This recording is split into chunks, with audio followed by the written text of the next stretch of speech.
সিমরান, ওই সিমরান, উঠে পড় মা, আর কত ঘুমাবি? উঠে পড়, তোর আজকে ভার্সিটির প্রথম দিন। ওঠ মা। হুম, উঠছি আম্মু। আর 2 মিনিট পর উঠছি প্লিজ। তোকে নিয়ে আর পারি না। এ পর্যন্ত কতবার 2 মিনিটের কথা বলে কতবার ঘুমালি, হিসাব আছে? এই তো উঠেছি আম্মু। আর ডাকতে হবে না, এবার খুশি? কি শুরু করলে বলো তো দেখি তোমরা মা মেয়ে? দেখো তোমার মেয়ের কাণ্ড। আজ ভার্সিটির প্রথম দিন, আরো কিভাবে পড়ে পড়ে ঘুমাচ্ছে। আচ্ছা, তুমি খাবার টেবিলে বসো, ও চলে আসবে একটু পরই। তুমি আর কিছু বলো না মেয়েটাকে। সাইফ খান আর ফাইজা মৃধার একমাত্র মেয়ে সিমরান খান। সিমরান ভার্সিটিতে পড়ে এবার তৃতীয় বর্ষ, বয়স 21, আর তার বাবা তাদের শহরের সবচেয়ে বড় বিজনেসম্যান। তাদের আর কোনো ছেলে মেয়ে নেই সিমরান ছাড়া। ফাইজা মৃধা কপালে হাত দিয়ে বলল, তোমরা দুই বাবা মেয়ে একই রকম, বুঝলে? কাকে কি বলবো। হ্যাঁ, তা তো জানি, তা আবার বলতে। এই বলে হেসে দেয়। তার হাসি দেখে ফাইজা আরও রেগে যায় আর বলে, হয়েছে হয়েছে, এবার খাওয়া শুরু করো, না হলে খাবার ঠান্ডা হয়ে যাবে। তাদের কথার মাঝেই সিমরান চলে আসে আর বলে ওঠে, এই তো চলে এসেছি আমি ফ্রেশ হয়ে।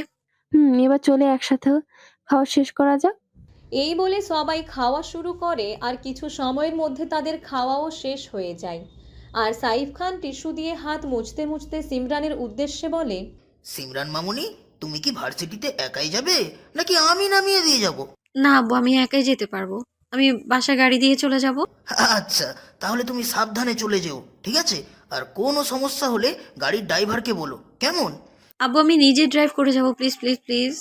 পরে যদি কোনো সমস্যা হয়। না আব্বু, কোনো সমস্যা হবে না, তুমি চিন্তা করো না। আচ্ছা, তাহলে আমি যাই। এই বলে সাইফ খান তাদের থেকে বিদায় নিয়ে চলে যায় আর সিমরানও তার মায়ের থেকে বিদায় নিয়ে ভার্সিটির উদ্দেশ্যে রওনা হয়। আর ফাইজা মৃধা তাদেরকে বিদায় দিয়ে টেবিলের খাবার একটা স্টাফদের বলে দেয় গুছাতে। এদিকে সিমরান 10 মিনিটের মধ্যেই তার ভার্সিটিতে চলে আসে আর কিছুক্ষণের মধ্যে তার ক্লাসও বের করে ফেলে। আর ক্লাসে চলে যায় আর গিয়ে একটা সামনের সিটে বসে পড়ে। তার পাশের সিটে একটা মেয়ে বসা ছিল। ওই মেয়েটি সিমরানকে দেখে বলে, এই, তুমি কি এখানে নতুন? হাই, আমি নতুন, তুমিও? হুম, আমিও নতুন। আচ্ছা, তুমি যদি কিছু মনে না করো তাহলে কি আমরা পরিচিত হতে পারি? হ্যাঁ অবশ্যই, কেন নয়। এই বলে সিমরান তার হাত মেয়েটির দিকে বাড়িয়ে দেয় আর তারা দুজন হ্যান্ডশেক করে আর সিমরান হাসি মুখে বলে ওঠে। আমি সিমরান খান, আর তুমি? তারপর মেয়েটিও হাসি মুখে বলে ওঠে। আমি রামিছা চৌধুরী। তারপর তারা আরও কিছুক্ষণ কথা বলে আরও একটু পরিচিত হয়। তারপর ক্লাসে স্যার চলে আসে। আজকে যেহেতু তাদের প্রথম ক্লাস, তাই স্যার সবার সাথে নিজে এবং সবাইকে পরিচয় করিয়ে দেয়। পরিচয় পর্ব শেষ হলে সবার সাথে স্যার কিছুক্ষণ কথা বলে। আর তারা এই ভার্সিটিতে নতুন, তাই তাদের জন্য কিছুদিন পরে একটা উৎসব রাখে, তাদের নবীনবরণের উৎসব। এই বিষয়ে আলোচনা করছিল। ক্লাস শেষ হলে স্যার চলে যায়। তারপর সিমরান আর রামিসা দুজনেই কথা বলতে থাকে। তারা দুজনই খুব ভালো আর আন্তরিক। এরই মধ্যে তারা দুজন অনেক ভালো এবং ক্লোজ ফ্রেন্ড হয়ে যায়। তারা কথা বলতে বলতে ভার্সিটির ক্যান্টিনে যায় আর একটা টেবিলে গিয়ে বসে পড়ে। তারপর সিমরান রামিসাকে বলে, কি রে, তুই কি খাবি? আজকে আমি তোকে ট্রিট দিব, ঠিক আছে? ওয়াও, শিম, তুই আমাকে টিপ দিবি? আচ্ছা তাহলে দে, আমি আবার না করব না। এই বলে রামিসা হি হি করে হাসতে থাকে। তারপর সিমরান বলে, কেন, আমি কি ট্রিট দিতে পারি না নাকি? হুম, এখন আগে বল, কি নিয়ে আসবো তোর জন্য? তারপর রামিসা বলে, আমি একটা কোল্ড কফি খাবো, আর কিছু না। আমিও কোল্ড কফি নিব, আমাদের দুজনের জন্য। তুই আর কিছু খাবি? না রে, আর কিছু খাবো না। আচ্ছা তাহলে তুই এখানে বস, আমি নিয়ে আসছি। ঠিক আছে, যা, হুস হুস। তুই আমাকে হুস হুস কেন করলি? আমি কি মুরগি, হ্যাঁ? আরে না। এই বলে হেসে দেয়। এদিকে সিমরান বলে, দাঁড়া, দেখাচ্ছি মজা। তোর জন্য কোল্ড কফি আনবো না আমি, হ্যাঁ? আরে শিমু, আমি তো মজা করেছি, আর করব না, তুই নিয়ে আয়। আচ্ছা দাঁড়া, তুই বস এখানে কিপটা। এই বলে সিমরান ক্যান্টিনের ভিতর থেকে দুইটা কোল্ড কফি আর দুইটা চকলেট আইসক্রিম নিয়ে আসে। আর তাদের জায়গায় বসে রামেশার দিকে একটা কোল্ড কফি একটা আইসক্রিম এগিয়ে দেয় আর নিজে দুইটা রাখে। নে আইসক্রিমও খা, এই গরমে ভালো লাগবে। Hmm, thank you Shimu. Welcome Ramu. তারপর তারা আরও কিছুক্ষণ এখানে বসে গল্প করে। তাদের কথার মাঝেই 3-4টা ছেলে তাদের কাছে আসে আর তাদের মধ্যে একটা ছেলে বলে ওঠে, হেই বেবি, আমাদেরকে রেখে তোমরা এখানে কি করছো? খারাপ ইঙ্গিতে কথাগুলো বলে আর বাকি ছেলেগুলো খারাপ দৃষ্টিতে তাকিয়ে থাকে তাদের দিকে। সিমরান আর রামিসা ভ্রু কুঁচকে তাকিয়ে আছে ছেলেগুলোর দিকে। প্রথমে সিমরান কিছু বুঝতে পারেনি, তারপর কিছু একটা ভেবে বলে ওঠে, ও সরি, আমাদের ভুল হয়ে গেছে। আপনাদের মতো কুত্তাকে রেখে এখানে এসেছি, আমরা বসেছি এখানে। আমাদেরকে কুত্তার বাচ্চা বলার সাহস কি করে হয় তোর? কুত্তাকে কুত্তা বলবো না তো কি মানুষ বলবো? তোরা যদি ভালো মানুষের বাচ্চাই হতি তাহলে কি আর তোদেরকে এইসব বলতো? যাই হোক, এখন রাস্তা ছাড়, অনেক কাজ আছে। তোদের সাথে পাকনামো করে আমার লাভ নাই, যা সর। এই বলে সিমরান রামিসার হাত ধরে বাহিরে যাওয়ার জন্য পা বাড়াতেই ছেলেগুলোর মধ্যে একজন এসে সিমরানের হাত ধরে ফেলে আর সিমরান নিজের পা দিয়ে সেই ছেলেটার অন্তঃকোষে লাথি মারে। লাথি মারার সাথে সাথে ছেলেটা তার অন্তঃকোষ হাত দিয়ে মাটিতে পড়ে যায় আর ব্যথায় ছটফট করতে থাকে। এরই মধ্যে কিছু মানুষ এসে এখানে ভিড় করে কি হয়েছে দেখার জন্য। ছেলেগুলোর মধ্যে অন্য একটা ছেলে আসে সিমরানের সামনে আর হাত ধরতে নিলে সিমরান ছেলেটার গালে থাপ্পড় মারে। এইসবের মধ্যে প্রিন্সিপাল স্যার এসে তাদেরকে থামায় আর সিমরান রামিসার ছেলেগুলোকে বলে প্রিন্সিপালের রুমে আসতে। এই বলে স্যার সবাইকে বলে যে তোমরা যার যার কাজে যাও, কিছু হয়নি এখানে, শুধু শুধু এখানে ভিড় করো না, ক্যান্টিন ফাঁকা করো দ্রুত। এই বলে স্যার চলে যায়। কি হয়েছে? তোমরা এমন ঝগড়া করছো কেন? স্যার, আমি আর রামিসা দুজন ক্যান্টিন থেকে বের হব। এই মুহূর্তে এই ছেলেগুলো আমাদের পথ আটকায় আর বিভিন্ন খারাপ ইঙ্গিত দিয়ে কথা বলতে থাকে। ওকে বস। ও আচ্ছা, ও তাই আচ্ছা, তাহলে দাঁড়া আমি ভয়েস কার্ডটা শোনাই, ঠিক আছে? এই বলে রামিসা তার ফোন বের করে তাদের মধ্যে কি কথা হয়েছিল তা স্যারকে শোনাতে থাকে। এই সব কিছু শুনে স্যার অনেক রেগে যায় আর ছেলেগুলোর বাবা মাকে ডেকে তাদেরকে টিসি দিয়ে দেয়। যখন সিমরান ক্যান্টিন থেকে তাদের জন্য খাবার নিয়ে আসছিল তখন রামিসা বসে বসে ফোন দেখছিল। তারপর যখন সিমরান খাবার নিয়ে আসে আর তারা খাবার শেষ করে উঠে চলে যাবে, তখন ছেলেগুলো আসে আর তাদেরকে এই সব বলছিল দেখে রামিসা বুদ্ধি করে তার ফোনের ভয়েস রেকর্ড অন করে রাখে আর এজন্যই সব কথা তাতে রেকর্ড হয়ে যায়। পরবর্তীতে সেটা স্যারকে শোনায়।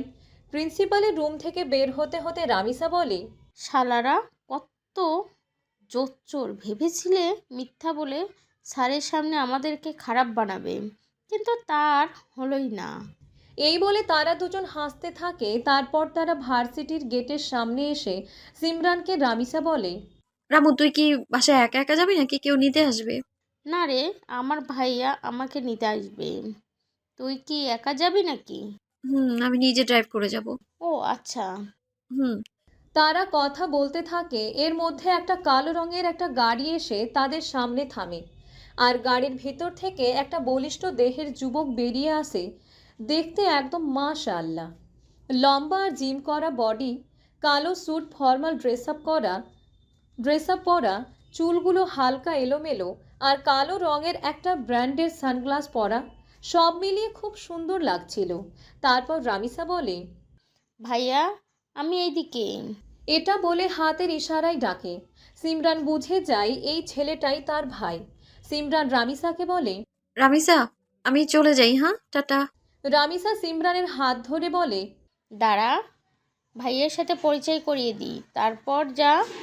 এই বলে রামিসা সিমরানকে দেখিয়ে তার ভাইকে বলে, ভাইয়া এটা হচ্ছে সিমরান, আমার বেস্টি, আর সিমরান এটা হচ্ছে আমার ভাইয়া রোহান। তার ভাইয়াকে বলে। সিমরান রোহানকে দেখে তার দিকে তাকায় আর বলে, nice to meet you. Nice to meet you too. এই বলে সিমরান তাদের থেকে বিদায় নিয়ে চলে যায়। রামিসাও চলে যায়। রামিসাকে রোহান বাসায় রেখে রোহানও তার কাজে চলে যায়। অন্যদিকে লোকটা হাতে ধারালো একটা চাপাতি নিয়ে কথাটা বলছিল, যা দেখে সেখানে থাকা চারজন মানুষই ভয় পেয়ে যায়। এবারের মতো আমাদের ছেড়ে দেন, আর কখনো এমন ভুল হবে না। দয়া করে আমাদের ছেড়ে দিন। এবারের মতো ছেড়ে দিন, আর কখনো আমরা এই এলাকায় থাকবো না। চারজন একসাথে হ্যাঁ বলে উঠে।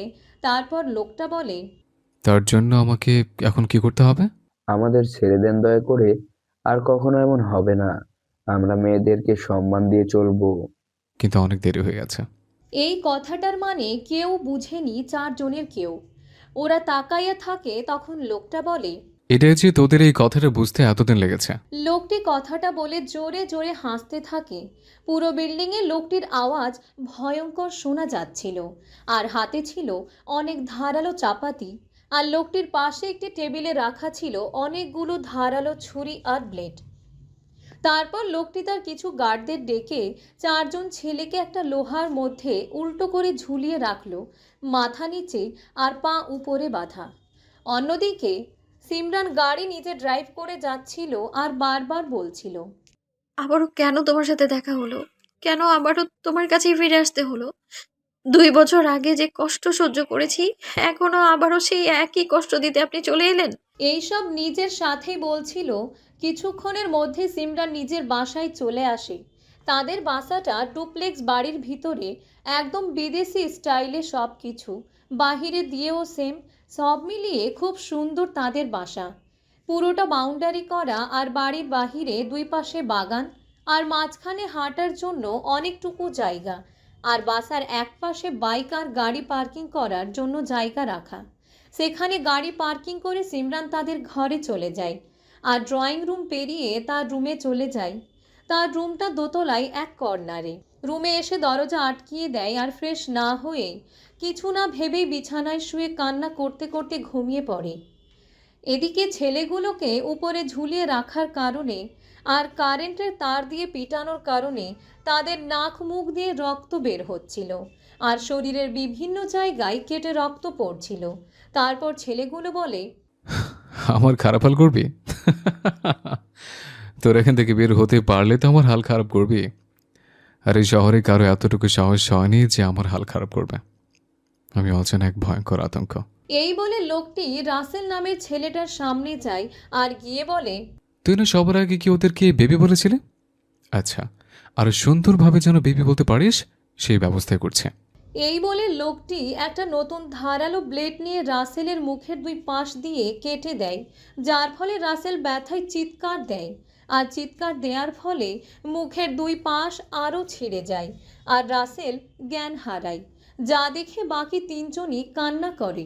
আমাদের ভুল হয়ে গেছে, আমাদেরকে ছেড়ে দিন দয়া করে। আহা, কি যেন বলছিলি? এখান থেকে ছাড়া পেলে আমার হাল খারাপ করবে। এখন আবার মাপ চাইছিস কেন রে? আমাদেরকেও কি একইভাবে মারা হবে? আমাদের কথা শেষ করার আগেই সেই অজানা লোকটি ধারালো বড় চাপাতি দিয়ে সবার দুই পা কেটে ফেলে, বাঁধা থাকা অবস্থাতেই, আর ছেলেগুলো নিচে পড়ে যায় আর ছটফট করতে থাকে। আর রাসেলের দাঁতের মাড়ির মধ্যে ছুরি দিয়ে আঘাত করতে থাকে, যার ফলে সে মারা যায়, আর বাকি তিনজনেরও একই অবস্থা হয়।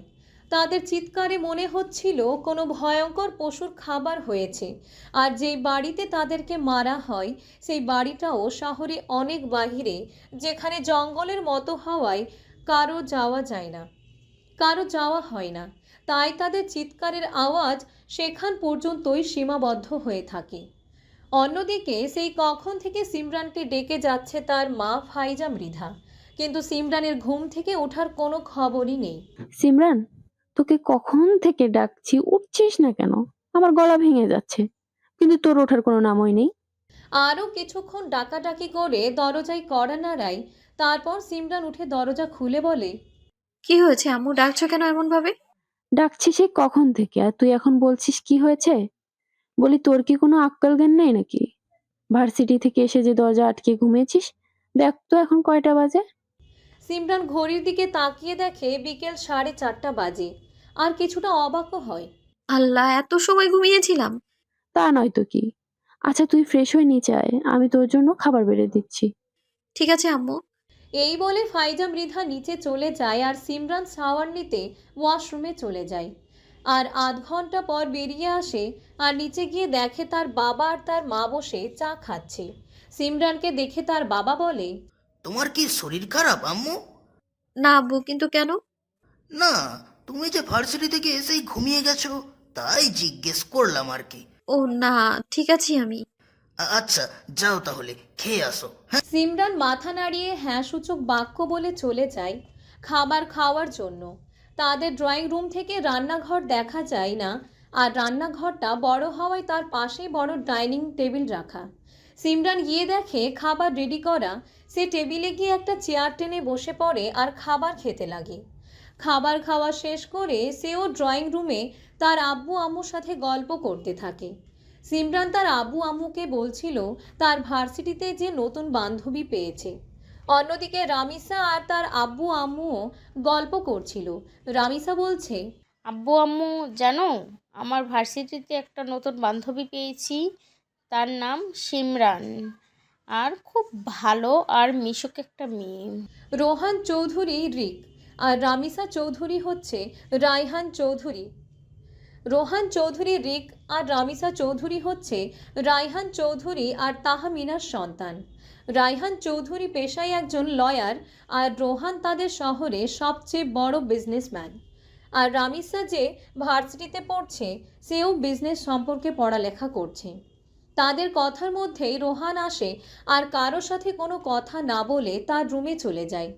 রুমে যাওয়ার পর ওয়াশরুমে গিয়ে শাওয়ার অন করে শাওয়ারের নিচে ভিজতে থাকে আর বলতে থাকে, এবারের তোকে আমার থেকে কেউ দূর করতে পারবে না, এমনকি তুইও না। এতদিন অনেক কষ্ট করেছি তোকে ছাড়া, এখন আর না। এই বলে ওয়াশরুমের আয়নায় সজোরে হাত দিয়ে পাঁচ মারে, যার ফলে হাত দিয়ে টপ টপ করে রক্ত পড়তে থাকে আর আয়না টুকরো টুকরো হয়ে পুরো ওয়াশরুমে ছড়িয়ে ছিটিয়ে যায়। রোহানের রুম যেহেতু সাউন্ড প্রুফ, তাই কোনো কিছুর আওয়াজ কোথাও শোনা যায় না। রোহানের রুমে সে ছাড়া আর তার অনুমতি ছাড়া তার রুমে প্রবেশ একদম নিষেধ। এদিকে রায়হান চৌধুরী, তাহমিনা, রামিসা তিনজনই তিনজনের দিকে চাওয়াচাওয়ি করছে। হঠাৎ এই সময় কোথা থেকে রোহান এত তাড়াহুড়ো করে আর রেগে আসলো, এই প্রশ্নটা সবার মাথায় ঘুরছে। কিন্তু বেশিক্ষণ এই বিষয়ে চিন্তা না করে সবাই সবার নিজেদের মতো কথা বলতে থাকে, কারণ তারা জানে এই বিষয় নিয়ে রোহানের সাথে কথা বলতে পারবে না। তার রাগ সম্পর্কে সবাই অবগত তাই। অন্যদিকে সিমরান তার বাবা মার সাথে কথা বলা শেষ করে তার রুমে চলে আসে আর দরজা আটকিয়ে রুমের বেলকনিতে চলে আসে। তার রুমের বেলকনিটা অনেকটাই বড় আর কাঁচের রেলিং। এক পাশে একটা ছোট টেবিল আর দুইটা বসার জায়গা, বসার জন্য চেয়ার। আরেক পাশে অনেক রকমের ফুলের গাছ লাগানো আর একটা পাখির খাঁচা, যার ভিতরে একজোড়া লাভ বার্ড, সব মিলিয়ে অসাধারণ। বেলকনিতে গিয়ে একটা চেয়ার টেনে বসে পড়ে আর ভাবতে থাকে তার 2 বছর আগে ঘটে যাওয়া কিছু সুন্দর আর ভয়ানক অতীত। ওই 4 জন ছেলেগুলোকে মারার পর লাশগুলো কেটে একদম ছোট ছোট পিস করে, আর সেই পিসগুলো একটা রুমে বন্দি থাকা কয়েকটা কুকুর, সেখানে এই 4 জন ছেলের টুকরো করা শরীরের অংশগুলো কুকুরগুলোকে খেতে দেয়া হয়, আর কুকুরগুলোও সেই খাবার খেতে লাগে। এমনভাবে খাচ্ছে মনে হচ্ছে তারা কতদিন ধরে কোনো কিছু খায়নি। এদিকে রোহান ওয়াশরুম থেকে বেরিয়ে আসে একদম রেডি হয়ে। তার ওয়াশরুমটা যেহেতু অনেক বড়, তাই আর ভিতরে একদম জামা কাপড় রাখার জন্য কাবার্ড রাখা। সেখান থেকে একদম রেডি হয়ে বেরিয়ে আসে রোহান আর নিচে চলে আসে যেখানে তার মা, বাবা আর রামিসা বসে গল্প করছিল। রোহানের উপস্থিতি টের পেয়ে তাহমিনা বলল, খাবার দেবো রোহান তোমাকে? হুম। আচ্ছা, তুমি এসে ডাইনিং টেবিলে বসো, আমি খাবার দিচ্ছি। রোহান কোনো কথা না বলেই সোজা ডাইনিং টেবিলে গিয়ে বসে আর তার মা খাবার দিলে তা খেতে থাকে। কেউ কোনো কথা বলছে না, এক প্রকার নিস্তব্ধতা চলছে। রোহান খাওয়া শেষ করে ড্রয়িং রুমের দিকে আসে আর গিয়ে একটা সিঙ্গেল সোফায় বসে পড়ে আর রামিসার উদ্দেশ্যে বলতে থাকে, ভার্সিটির প্রথম দিন কেমন কাটলো? ভালো কেটেছে, আর ভালো কাটবেই না কেন? এত মিষ্টি দেখতে যদি একটা বেস্টি পেয়ে যায় আর সে টিট দেয়, তাহলে তো একদম জমি ক্ষীর। আচ্ছা আচ্ছা, হুম ভার্সিটিতে কোনো সমস্যা হলে আমাকে বলবি, ওকে? ঠিক আছে ভাইয়া, বলবো। হুম। এই বলে রোহান আবার বাহিরে চলে যায়। কি মনে করে আবার ড্রয়িং রুমে এসে তার আম্মুকে বলে যায়, আমি আশা রাখি কাউকে দিয়ে আমার রুম আর ওয়াশরুম ক্লিন করিয়ে রাখবে, আর কেউ যেন কোনো কিছুতে হাত না দেয় বলে দিবে। এই বলে রোহান চলে যায় তার কাজে, আর রায়হান চৌধুরীও চলে যায় তার কাজে।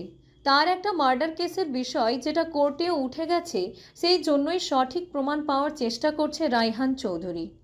সন্ধ্যা হয়ে গেছে, তাই রামিসা আর তাহমিনা বেগম দুজন টিভি দেখতে থাকে আর গল্প করতে থাকে। তাদের মা মেয়ের কথোপকথন শুনলে যে কেউ বলবে তারা বোন অথবা বেস্ট ফ্রেন্ড। অন্যদিকে সিমরান সেই কখন থেকে একই ভাবনায় মগ্ন হয়ে আছে। তার অন্য কোনো কিছুতে খেয়াল নেই। এখন যে সন্ধ্যা হয়ে গেছে তাও তার সেদিকে কোনো ভ্রুক্ষেপ নেই। সে তার একান্ত ভাবনায় মগ্ন। হঠাৎ তার নাকে এসে একটা মশা বসে, আর মশাটা নাকের ডগায় বসেই তার সুচটা সিমরানের নাকে বসিয়ে দেয়, যার ফলে সে বিরক্ত হয়ে ঠাস করে নিজের নাকে নিজেই থাপ্পড় মারে আর দুই আঙ্গুল দিয়ে মশা নাকে ধরে বলতে থাকে, মশার বাচ্চা মশা, আজকে তোর একদিন কি আমার একদিন। কত সুন্দর একটা ভাবনায় মগ্ন ছিলাম, আর তুই তার সাথে আমার বিচ্ছেদ ঘটালি, বেইমান মশা। ও মশা তো আর বুঝবে না মশাকে যে এসব বলছি। ধুর, ভাল লাগে না রে, ভাল লাগে না, কি যে এক জ্বালা। মাথায় হাত দিয়ে কথাগুলো বিড়বিড় করে বলতে বলতে আকাশের দিকে তাকায়। দেখে সন্ধ্যা হয়ে গেছে, তাই সে নিচে চলে আসে। আর ড্রয়িং রুমে আসতেই দেখে তার মা চা খাচ্ছে, সাথে তাদের বাসার একটা মেয়ে যার নাম শিফা তাদের বাসায় কাজ করে। কিন্তু তাকে সবাই ভালোবাসে, কারণ অনেক ছোট থেকেই শিফা এই বাড়িতে থাকে।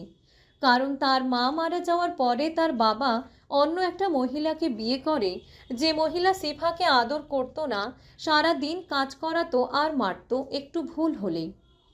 এমনও হতো মাঝে মাঝে যে সারাদিন কাজ করেও তাকে খাবার দেয়া হতো না, কিন্তু শিফা তাও তার বাবাকে এই বিষয়ে কিচ্ছুটি বলতো না। সব মুখ বুজে সব সহ্য করত।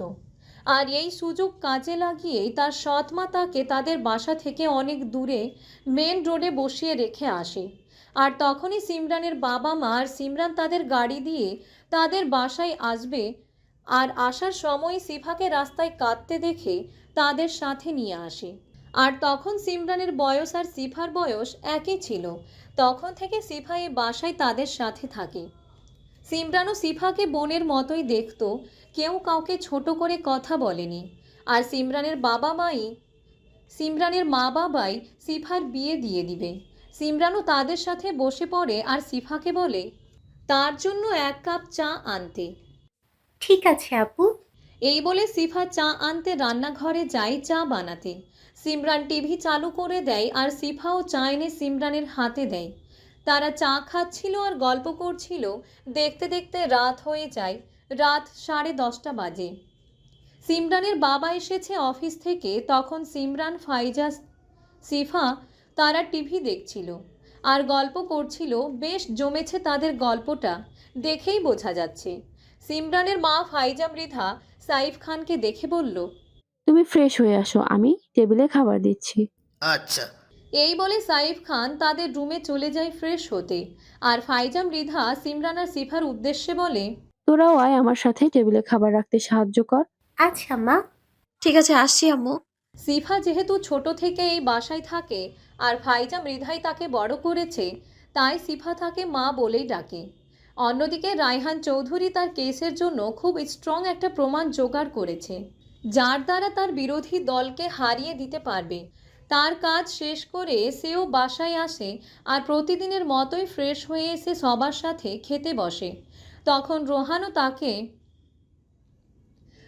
রোহানও থাকে, তবে কারোর সাথে তেমন একটা কথা বলে না। কিন্তু রামিসা, সে তো বিবিসি বাংলা তার কথায় আর পাগলামিতে পুরো বাড়ি মেতে থাকে। রোহান যে কিনা হাসতে পারে কিনা সন্দেহ, সেও তার একমাত্র আদরে বোনের হাসি খুশি দেখলেও সেও হাসতে বাধ্য। এদিকে সিমরানের বাবাও ফ্রেশ হয়ে এসে তাদের সাথে খেতে বসে। মোটামুটি সবার খাওয়াই প্রায় শেষ। তখন সাইফ খান সবাইকে উদ্দেশ্য করে বলল, আমি আগামীকাল জার্মানে যাব। আমার কোম্পানির কিছু কাজ আছে সেখানে। তোমরা সবাই বাসায় ঠিক মতো থেকো। আমার বেশি দিন লাগবে না কাজ শেষ করতে। আচ্ছা, তাহলে ঠিক মতো যেও, আর রুমে গিয়ে কি কি নিবে বলে দিও, আমি সব গুছিয়ে রাখবো। আচ্ছা আব্বু, সাবধানে যেও। আচ্ছা বাবা, ঠিক মতো যেও। আচ্ছা, তাহলে আমার খাওয়া শেষ, আমি উঠি এখন। কেমন? আব্বু, তোমার ফ্লাইট কখন? কালকে সকাল 5টায়। ও আচ্ছা। তাদের কথা শেষ হলে সাইফ খান হাত ধুয়ে তার রুমে চলে যায় আর ফাইজা মৃধা হাত ধুয়ে তার রুমে চলে যায়। আর সিফার খাওয়া শেষ। এখন শুধু সিমরানের খাওয়া একটু রয়েছে, তাই সিফা টেবিল থেকে সব সুন্দর মতো রান্নাঘরে গুছিয়ে রেখে দেয় আর ঘুমোতে চলে যায়। সিমরানও খাওয়া শেষ করে তার রুমে চলে যায়। পরদিন সকাল 5:30। সাইফ খান যেহেতু আজকে চলে যাবে, তাই সবাই 5টা বাজে ঘুম থেকে উঠে পড়েছে। আচ্ছা, আমি তাহলে যাই, তোমরা সাবধানে থেকো। আর কোনো সমস্যা হলে আরবকে জানিও, ঠিক আছে? আরাফ হচ্ছে সিমরানের ফুফাতো ভাই, অনেক বিশ্বস্ত একজন ছেলে। আরাফের মায়ের ব্রেন ক্যান্সার ছিল, তাই মারা যাওয়ার আগে সাইফ খান আর ফাইজা মৃধাকে বলে গিয়েছিল যে আরাফকে মানুষের মতো মানুষ করতে আর আরাফকে দেখে রাখতে। এরপর থেকেই সাইফ খান আর ফাইজা মৃধা দুজন আরাফকে দেখে রাখতো আর মানুষের মতো মানুষ গড়ে তুলেছে। ফাইজা মৃধার বিয়ে হয়ে আসার পর আরাফের মা অর্থাৎ সাইনা খান, তাদের দুজনের মধ্যে খুব ভালো বন্ডিং হয়ে ওঠে। আর তাই তো সাইনা খান মারা যাওয়ার পর আরাফকে এত আদর যত্নে ভালো একজন মানুষ হিসেবে গড়ে তোলে। আচ্ছা, তুমি চিন্তা করো না। বাবাই, এখন চলো, না হলে দেরি হয়ে যাবে। তারপর ফ্লাইট মিস হলে আরেক ভেজালে পড়তে হবে। চলো। আপু ঠিক মতো যেও, আর গিয়ে একটা কল করবে কিন্তু। আচ্ছা, আল্লাহ হাফেজ। আল্লাহ হাফেজ। তারপর সাইফ খান আর আরাফ চলে যায় তাদের গাড়ি করে, আর তারা সবাই বাসায় এসে পড়ে। সিমরানের ভার্সিটির সময়ও 8টায় দিয়ে দিয়েছে, তাই সেও রেডি হতে চলে যায়। আর সিফা আর ফাইজা মৃধা দুজন মিলে রান্নাঘরে চলে যায় সকালের নাস্তা বানাতে। কিছুক্ষণের মধ্যে তাদের রান্নাও শেষ হয়ে যায় আর সিমরানও খাবার টেবিলে চলে আসে খেতে। সবাই মিলে একসাথে খাওয়া শেষ করে আর সিমরান ভার্সিটির উদ্দেশ্যে বেরিয়ে পড়ে। অন্যদিকে রামিসাও ভার্সিটিতে চলে আসে, সিমরানও চলে আসে। দুজন একসাথে ক্লাসে যেয়ে বসে আর কিছুক্ষণের মধ্যেই ক্লাসে স্যার চলে আসে আর ক্লাস শুরু হয়ে যায়। ক্লাস শেষে স্যার সবাইকে উদ্দেশ্য করে বলে, তোমরা যেহেতু এই ভার্সিটিতে নতুন আর তোমাদেরকে বারণ করাও হয়নি, তাই পরশুদিন তোমাদের নবীনবরণ অনুষ্ঠান আয়োজন করা হয়েছে। এই অনুষ্ঠানে সবাইকে উপস্থিত থাকতে হবে। আর এখানে সাংস্কৃতিক অনুষ্ঠানেরও আয়োজন করা হয়েছে। তোমরা যারা নাচে গানে নাম দিতে চাও তারা টিচার্স রুমে গিয়ে নাম লিখিয়ে আসবে। আর এই অনুষ্ঠানে কয়েকজন ভিআইপি মানুষও উপস্থিত থাকবে। কেউ কোনো রকম সিন ক্রিয়েট করবে না, ঠিক আছে? ক্লাসের সবাই একসাথে বলে ওঠে, ঠিক আছে স্যার। স্যার চলে যায় আর কয়েক ঘন্টা পর তাদের সব ক্লাস শেষ হয়। সিমরান আর রামিসা দুজন ক্লাসে বসে গল্প করছিল। সিমরান বলে, আচ্ছা, তোর আব্বুর নাম কি রে? রায়হান চৌধুরী। তোর? সাইফ খান। ওয়েট, রায়হান চৌধুরী। তোর আব্বু কি লয়ার? কিন্তু কেন, তুই কি আমার আব্বুকে চিনিস নাকি?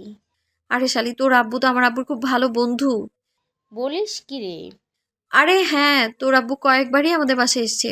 আর আঙ্কেলের মতো তোর ফেস আছে কিছুটা, তাই তোকে জিজ্ঞেস করেছি তোর আব্বুর নাম কি। ও তাই বল, আমি তো দেশের বাহিরেই ছিলাম, তাই জানি না এত কিছু।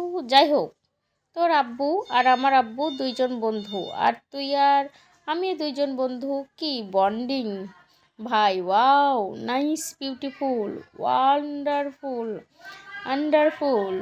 আন্ডারফুল আবার কি ভাই? এটা রামিসা বের করেছে, তোর এত জিজ্ঞেস করতে হবে না। তুই বাচ্চা মানুষ, এইসব বুঝবি না। আমি বাচ্চা হলে তুই কি? তুইও তো বাচ্চাই। তারা হাসাহাসি করতে করতে বাসায় যাওয়ার উদ্দেশ্যে ভার্সিটি থেকে বের হয়। ভার্সিটির গেট পেরোতেই রামিসার গাড়ি আসে আর সিমরানও তার গাড়ির দিকে যায়। দুজন দুজনের কাছ থেকে বিদায় নিয়ে চলে আসে যার যার বাসায়। তাদের ছুটি হয় 1:30-এ। সিমরান বাসায় এসে ফ্রেশ হতে চলে যায়। ফাইজা মৃধা আর সিফা দুপুরের খাবার টেবিলে রাখছিল। সিমরান ফ্রেশ হয়ে এসে টেবিলে বসে আর সবাই খেতে বসে। আরাফ সিমরানকে বলছিল, কিরে সিমরান, কি খবর তোর ভার্সিটির? কেমন কাটছে? ভালোই কাটছে ভাইয়া। শুনলাম পরশুদিন নাকি তোদের নবীনবরণ অনুষ্ঠান। কিন্তু তুমি শুনলে কই থেকে? তো আমি জানবো না? আমি ওইখানে ভিআইপি ভাবে ইনভাইটেড। ও, তা তোমাকে কোন দিক থেকে ভিআইপি ভাবে ইনভাইট করলো ভাই? এই বলে ঠাট্টা করতে থাকে। শিমুর বাচ্চা, তুই ঠাট্টা করছিস আমার সাথে? ওইখান থেকে আমি গ্র্যাজুয়েট কমপ্লিট করেছি। আমি ছিলাম সেকেন্ড পজিশনে, আর রোহান ছিল ফার্স্ট পজিশনে, আমরা দুজন ভিআইপি ভাবে ইনভাইট, বুঝলি? এই বলে আরাফ চুলে হাত দিয়ে ভাব নিতে থাকে, তা দেখে সিমরান মুখ বাঁকিয়ে বলে, এ তোরা দুজন সে কখন থেকে দেখছি খেতে বসে ঝগড়া করছিস, চুপচাপ খা। আমি কিছু করিনি আম্মু, আরাব ভাই আমার সাথে এমন করেছে। আমিও কিছু করিনি আম্মু। সিমরান দেখছো ও কি করছে আমার সাথে? তোদের সম্পর্ক দা কুমড়োর মতো, কাকে কি বলবো। সিমরানের দিকে তাকিয়ে দাঁত কটমট করতে থাকে। আর ঝগড়া করবো না আম্মু। আরাফকে ভেঙচি কেটে বলে, আমি আর ঝগড়া করবো না আম্মু। প্রতিবারই এটা বলিস দুজন, কিন্তু এর কিছু সময় পরই দেখা যায় কে কেমন করিস। হয়েছে, এখন খা। সিমরান খাওয়া শেষ করে রুমে গিয়ে তার ফোন হাতে নিয়ে দেখে রামিসা কয়েকবার কল করেছে। এই দেখে সিমরান বলতে থাকে, আচ্ছা আম্মু, রামু আবার কেন এতগুলো কল করলো, দেখি তো আমিও কল করে। সিমরান রামিসাকে কল করে আর দুবার রিং হতেই কল ধরে রামিসা। আর রামিসা বলে, শিমু, আমাদের যে নবীনবরণ অনুষ্ঠান, সেখানে তুই আর আমি কোচিনে শাড়ি আর অর্নামেন্টস সব ম্যাচিং পরবো, বুঝেছিস? বুঝলাম, কিন্তু শাড়ি কি কালার পরবো রে? ভাই, এটা তো ভেবে দেখিনি। আবার আমরা দুজনেই নাচের পারফরমেন্স করার জন্য নামও দিয়েছি। আচ্ছা শোন না, লাল পাড়ের সাদা শাড়ি কেমন লাগবে রে? মন্দ বলিসনি কথাটা। চল আজকে বিকেলে তুই আর আমি শপিং মলে যাই, তাহলে একসাথে সেম সেম সব কিছু কিনতে পারবো। আচ্ছা তাহলে বিকেল 4:30 দিকে বের হ, আমিও হই, তারপরে একসাথে কেনাকাটা করব। আচ্ছা। তারা আরও কিছুক্ষণ ফোনে কথা বলে। কথা শেষ হলে সিমরান শপিংয়ে যাওয়ার জন্য রেডি হতে থাকে।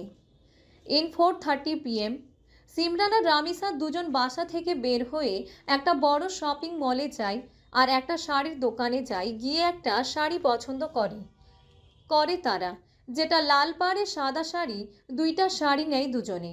তারপর একটা কসমেটিক্সের দোকানে যায়, সেখান থেকে হালকা কাজ করা দুইটা নেকলেস আর 2 জোড়া কানের দুল কিনে আরও অনেক কিছু কিনে দুজন মিলে। কেনাকাটা শেষ হলে শপিং মলের বাহিরে আসে। মলের বাহিরে কতগুলো ফুচকার দোকান আছে, সেখান থেকে একটা ফুচকার দোকানের সামনে গিয়ে রামিসা ফুচকাওয়ালাকে বলে, এই মামা, আমাদের দুজনের জন্য ফুচকা দেন। আমাদের মুখ আর আপাতত হাত না থামা পর্যন্ত, আর বেশি করে ঝাল দিবেন কিন্তু। আচ্ছা। তারা দুইজন দুইটা চেয়ার টেনে বসে পড়ে আর ফুচকাওয়ালা তাদের জন্য 2 প্লেট ফুচকা দেয়। তারাও শেষ করে আবার বলে ফুচকা দিতে, আবার দেয়, আবারও শেষ হয়ে যায়। আর তাদের ফুচকার ঝালের কারণে মুখ লাল হয়ে যায়। মামা, আর বানাতে হবে না, হয়েছে। এখন 1-2 বোতল ঠান্ডা পানি দেন। ফুচকাওয়ালা তাদেরকে 2 বোতল ঠান্ডা পানি এনে দেয় আর তারা খায়। এখন ঝাল কিছুটা কম। তারপর ফুচকাওয়ালার টাকা পরিশোধ করে তারা একটা রিক্সা দিয়ে চলে যায়। রামিসার বাড়ি আগে হওয়ায় রামিসা, সিমরান, তোকে আজকে আমাদের বাসায় নিয়ে যাব, চল। না রে, আমি আজকে যাব না। না, আমি তোকে আজকে নিয়েই যাব। না, অন্যদিন যাব। আমি কোনো কিছু শুনবো না, আজকে যাবি মানে আজকেই। সিমরান আর কিছু না পেরে রামিসার সাথে তাদের বাসায় যায়।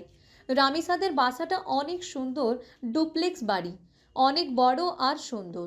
বাসায় ঢুকতে গেটের উপর পেঁচানোভাবে লেখা চৌধুরী ম্যানশন। তারা বাসার সামনে গেলে গার্ডরা গেট খুলে দেয় আর তারা বাসার ভিতরে যায়। ড্রয়িং রুমে রায়হান চৌধুরী, তাহমিনা, রোহান 3 জনে বসা ছিল। রামিসা সিমরানকে নিয়ে সেখানে উপস্থিত হলে রায়হান চৌধুরী বলে ওঠে, আরে সিমরান, মা কেমন আছিস? আঙ্কেল আলহামদুলিল্লাহ ভালো, আপনি কেমন আছেন? আমিও আলহামদুলিল্লাহ ভালো। কি রে সিমরান, আয় এখানে বস। তাদের কথা শুনে রোহান ফোনের দিক থেকে মাথা উঠিয়ে সিমরানের দিকে তাকিয়ে বাঁকা হাসে, যা কেউ না দেখলেও সিমরানের চোখ এড়ায়নি। আব্বু, আম্মু, আব্বু, তোমরা ওকে কিভাবে চিনো? ওর বাবা সাইফ খান তো আমার বন্ধু, আর ওর মা তোর মায়ের সাথে ছোট থেকে একসাথে পড়াশোনা করেছে, আর তারা বেস্ট ফ্রেন্ড ছিল। আর আমি কিছুই জানি না? তুই জানবি কেমন করে বলতো? তুই তো তোর নানুর বাসায় থাকতি, এই কয়েকদিন ধরেই না তুই এখানে থাকছিস। ও হ্যাঁ। আচ্ছা আমি এখন যাই আঙ্কেল। আন্টি, আপনারা আমাদের বাসায় যেন। মাইনা এসেছো? এখন তোমাকে দিচ্ছি না। এই বলে একটা কাজের মহিলাকে ডেকে বলে সিমরানের জন্য খাবার কিছু নিয়ে আসতে। আন্টি কোনো কিছু করতে হবে না, আমি অন্য একদিন আসবো, আজকে যাই। না বললে তো হয় না মা, তুমি এই প্রথম এসেছো আমাদের বাসায়, কিছু খেয়ে তারপর রোহান তোমাকে বাসায় দিয়ে আসবে। রোহানের কথা শুনে সিমরান একটা শুকনো ঢোক গিলে বলে, আমি একাই যেতে বলার আগেই কাজের মহিলা সিমরানের জন্য এক গ্লাস ঠান্ডা শরবত নিয়ে আসে আর হাতে দেয়, আর একটা প্লেটে কিছু ফল কেটে নিয়ে আসে। সিমরান, এখানে একটু আরাম করে বস আর জুসটা খেয়ে নে। জুসের গ্লাসটা থেকে কিছুটা খায় আর বাকিটা রেখে দেয়। একটু রাখলে কোনো খেয়ে নাও। না আঙ্কেল, আর খেতে পারছি না। বাইরে আমি আর রামিসা ফুচকা খেয়েছিলাম তাই। ও আমি এখন যাই আঙ্কেল, আন্টি, রামিসা, যাই। হ্যাঁ, আস্তে না আস্তে বাসায় যাওয়ার জন্য পাগল হয়ে গেছে। আচ্ছা, সাবধানে যেও, আর তোমার আম্মুকে বলো আমাকে কল দিতে। জি আচ্ছা। রোহান গম্ভীর সুরে ফোন থেকে মাথা না উঠিয়েই, আব্বু বলো। সিমরানকে তার বাসায় নামিয়ে দিয়ে আসো। আচ্ছা। বলে একবার সিমরানের দিকে তাকায় আর বাঁকা হাসে, যা দেখে সিমরান কিছুটা ভয় পেয়ে যায় আর বলে, আমি একাই যেতে পারবো আঙ্কেল। না, একা আমি দিব না। রামিসা যেমন আমার মেয়ে তেমন তুমি আমার মেয়ে, বুঝলে? এখন যা বলছি তাই করো। আচ্ছা ঠিক আছে। রোহান তার গাড়ির চাবি নিয়ে বাহিরে যায় আর সিমরানও সবার থেকে বিদায় নিয়ে রোহানের পিছু পিছু যায়। রোহান ড্রাইভিং সিটে বসে আর সিমরান পিছনের সিটে বসার জন্য গাড়ির দরজা খুলবে। এই মুহূর্তে রোহান গম্ভীর কণ্ঠে বলে ওঠে, আমি কি তোমার ড্রাইভার মনে হয়? সিমরান রোহানের দিকে তাকায়, দেখে রোহানের চোখ লাল হয়ে আছে, যা দেখে সিমরান বলে, না। তাহলে সামনে এসে বসো। সিমরান সামনের দরজা খুলে ভিতরে গিয়ে বসে। বসা মাত্রই গাড়ি স্টার্ট দেয় আর তাদের বাসার রাস্তা দিয়ে না গিয়ে রোহান অন্য রাস্তায় যায়, যেটা দেখে সিমরান রোহানের দিকে তাকিয়ে বলে, কোথায় নিয়ে যাচ্ছ আমায়? রোহান কোনো কথার উত্তর না দিয়ে সে নিজের মতো গাড়ি চালিয়ে যাচ্ছে। আমি বাসায় যাবো, আমার বাসায় দিয়ে আসো। রোহানের কোনো হেলদোল নেই, সে নিজের মতো গাড়ি চালিয়েই যাচ্ছে। এদিকে সন্ধ্যাও হয়ে আসছে। রোহান সিমরানকে নিয়ে একটা নির্জন রাস্তায় আসে, যেখানে সচরাচর মানুষ চোখেই পড়ে না। গাড়িটা একটা বড় বকুল গাছের নিচে রাখে আর রোহান গাড়ি থেকে নেমে যায় আর সিমরান বেরিয়ে আসার জন্য গাড়ির দরজা খুলে দেয়। আমাকে এখানে কেন নিয়ে এসছো? আমি বাসায় যাবো রেহান ভাইয়া। রোহান সিমরানের হাত ধরে গাড়ি থেকে নামিয়ে নিয়ে আসে আর বকুল গাছের সাথে চেপে ধরে। রোহান রাগে হুঙ্কার দিয়ে বলে, কই ছিলে এতদিন? আমায় কি তোর মনে পড়েনি? আমাকে কি তোর মানুষ বলে মনে হয় না? একটা মানুষকে এত কষ্ট দেওয়ার মানে হয় কি করে তোর? উত্তর দে বলছে। সিমরান ভয় পেয়ে যায় আর কান্না করে দেয়। সিমরান রোহানকে জড়িয়ে ধরে বলে, আমার কি কষ্ট হয়নি? আমি কি খুব শান্তিতে ছিলাম? দিন রাত তোমার জন্য কষ্ট পেয়েছি, এখনো পাচ্ছি। তুমি কি দেখতে পাও না? আমি তোমাকে ইচ্ছে করে ফেলে যাইনি, বুঝলে? ওই দিন অনেক রাগ হয়েছিল তোমার উপর, আর তুমি আমার রাগটা পর্যন্ত ভাঙাওনি। তাই জন্যই আমি কয়েকদিনের জন্য দেশের বাইরে চলে গিয়েছিলাম, কিন্তু তুমি একটাবার আমার খোঁজ নাওনি। তুমি অনেক পাষাণ একটা মানুষ। এই বলে কান্না করে আর রোহান কিছুটা শান্ত হয় আর রোহানের দুই হাত দিয়ে সিমরানের থুতনিতে দিয়ে একটু উঁচিয়ে ধরে বলে, আমার অনেক রাগ হয়েছিল, তুমি আমাকে একটু বিশ্বাস করতে পারলে না। অথচ আমার রাগের মাথায় বলা কথাটা বিশ্বাস করে তুমি দেশ ছেড়েছিলে। জানো আমি তোমাকে কি পরিমাণ খুঁজেছি? কয়েকদিন পরে জানতে পারি তুমি লন্ডনে গিয়েছ। তখন আমি এঁকেছে না ভেবে ওইখানে চলে গিয়েছে, কিন্তু এমনভাবে থেকেছি যেন তুমি না বোঝো। তোমার কখন কি হয়েছে না হয়েছে সব খবর আমার কাছে আসতো। সিমরান ড্যাব ড্যাব করে তাকিয়ে আছে রোহানের দিকে তার কথা শুনে, কারণ সে মনে করেছিল রোহান তাকে ভুলে গেছে, তাই সেও ভুলার চেষ্টা করত। এখন এইসব ভাবছে তার মন অন্যদিকে দেখে রোহান বলে, আমি কিছু বলছি? সিমরান আর তুমি কি ভাবছো বলো তো? জানেন, আমি ভেবেছিলাম আপনি আমায় ভুলে গেছেন, আর তাই আমিও আপনাকে ভোলার চেষ্টায় ছিলাম। রোহান কথাটা শুনে রেগে যায় আর বলে, এই রোহানের সৃষ্টি হয়েছে শুধু সিমরানের জন্য, আর তোর সৃষ্টি হয়েছে শুধু এই রোহানের জন্য, বুঝলি? তুই শুধু আমার। আর কখনো যদি তোর মুখে এই কথা শুনি তাহলে কিছু করব, আমাদেরকে কেউ আলাদা করতে পারবে না উপরে থাকা খোদা ছাড়া। তুই শুধু আমার মনে থাকে জানো। মনে থাকবে। কিন্তু এখন আমায় বাড়ি দিয়ে আসেন, নইলে আম্মু বকবে। রোহান মজা করে বলছে, আজকে তোমাকে দিয়ে আসবো না আমি, আর তুমি মিলে পুরো শহর ঘুরবো আর প্রেম করবো। চলো। আম্মু বলেছে সন্ধ্যার আগে বাসায় যেতে, নইলে বলেছে আমার পা ভেঙে রাস্তায় বসিয়ে দিবে। রোহান সিমরানের কথা শুনে হাসতে থাকে, যা দেখে সিমরান বলে, যা বলেছি ঠিকই বলেছি, তাতে হাসার কি হলো? আর হাসার মতো কথা কি বলেছি আমি? রোহান হাসি থামাতে পারছে না, তাও একটু থেমে থেমে বলছে, তোমার পা ভেঙে যদি রাস্তায় বসায় দেয়, তাহলে আমি মিসকিন সেজে তোমাকে হুইল চেয়ারে নিয়ে ঘুরবো আর ভিক্ষা করবো। দুজন মিলে ভিক্ষা করে ফিচার করবো। এটা শুনে সিমরান রেগে মেগে বলে, শালার ভাই রোহান ভাই, আমাকে বাসায় দিয়ে আসো তাড়াতাড়ি। রাগ করতে হবে না, চলো যাই। সিমরান মুখ ঘুরিয়ে গটগট করে হেঁটে গাড়ির দরজা খুলে ভিতরে গিয়ে বসে, আর রোহানও চলে যায় তাদের বাসার দিকে। সিমরানদের বাসার সামনে আসলে দেখা যায় গার্ডরা গেট খুলে দেয়। তাদেরও গেটের উপরে বড় করে পেঁচানোভাবে লেখা খান ম্যানশন, আর আশেপাশে ফেয়ারি লাইটিং দিয়ে খুব সুন্দর করে সাজানো। গাড়ি থেকে নেমে সিমরান রোহানকে বলে, বাসায় আসেন। তুমি চলে যাও, আমি এখন যাব না। এখন না গেলে যদি আম্মু জানে আপনি এসেছিলেন কিন্তু বাসায় আসেননি, তাহলে তো বকা দিবে আমায়। শাশুমা এত বকে কেন তোমাকে? জানি না, আপনি আসেন। আচ্ছা চলো। এই বলে তারা বাসায় যায়। ড্রয়িং রুমে সিমরানের মা ফাইজা মৃধা, সিফা আর আরাব বসা ছিল। তাদের দুজনকে দেখে ফাইজা মৃধা বলে, কিরে রোহান, কেমন আছিস বাবা? এই তো মামুনি, ভালো। তুমি কেমন আছো? আমি ভালো আছি। এখানে বস। আর এই শিফা, রোহানের জন্য কিছু নিয়ে আয়। না আন্টি, আমি এখনই চলে যাব, কিছু করার দরকার নেই। না তা বললে তো না, কতদিন পরে তোকে দেখলাম, এত তাড়াতাড়ি তো তোকে বাসায় যেতে দেব না। রোহান, তোকে তো এখন পাওয়াই যায় না। কি বলিস? আমি আরও তোকে খুঁজে পাই না। পরশুদিন ভার্সিটিতে যাবি না? দেখি, সময় পেলে যাব। সিফা প্লেট ভরে বিভিন্ন রকমের মিষ্টি আর অন্য প্লেটে ফল নিয়ে আসে। এই আরাফ, কথা পরে বল। আর রোহান, এগুলো খেয়ে নে। মামুনি, আমি এখন কিচ্ছু খেতে পারবো না, পেট ভরা। একটু খা, না হলে ঘর থেকে বের হতে দেব না। রোহান প্লেট দেখে একটা মিষ্টি তুলে খেয়ে নেয়। আর সিমরান কোনো কথা বলছে না, কারণ এখন থেকে তাকে কেউ গুরুত্বই দিবে না সে জানে। এজন্য এক কোণে দাঁড়িয়ে তাদের দেখছে আর তাদের কথা শুনছে এতিমদের মতো। এখন বলো, বাসার সবাই কেমন আছে? এই তো ভালো। আচ্ছা, তোর মাকে বলিস আমাদের বাসায় আসতে। আচ্ছা মামুনি, তুমিও যেও। এই আরফ, আয় আমার সাথে। আচ্ছা চল। রোহান সবার থেকে বিদায় নিয়ে সিমরানের দিকে তাকায়। সিমরানও রোহানের দিকে তাকায়। তারপর রোহান সিমরানকে চোখ মেরে সবার থেকে বিদায় নিয়ে চলে যায়। সাথে আরাফও যায়। সিমরান মনে মনে বলতে থাকে, শয়তান, সবার সামনে চোখ মারে। আম্মু জানো, রোহান ভাইয়ার বোন রামিসা আমার বেস্ট ফ্রেন্ড। আর রামিসার মা তাহমিনা আমার বেস্ট ফ্রেন্ড। আন্টি আজকে আমাকে বলল। তারা আরও কিছুক্ষণ কথা বলে। নবীন বরণ অনুষ্ঠানের দিন। সিমরান সুন্দর করে লেহেঙ্গা স্টাইলের শাড়ি পরে রেডি হয়। চোখে আইলাইনার, কাজল আর ঠোঁটে হালকা করে লিপস্টিক লাগায়।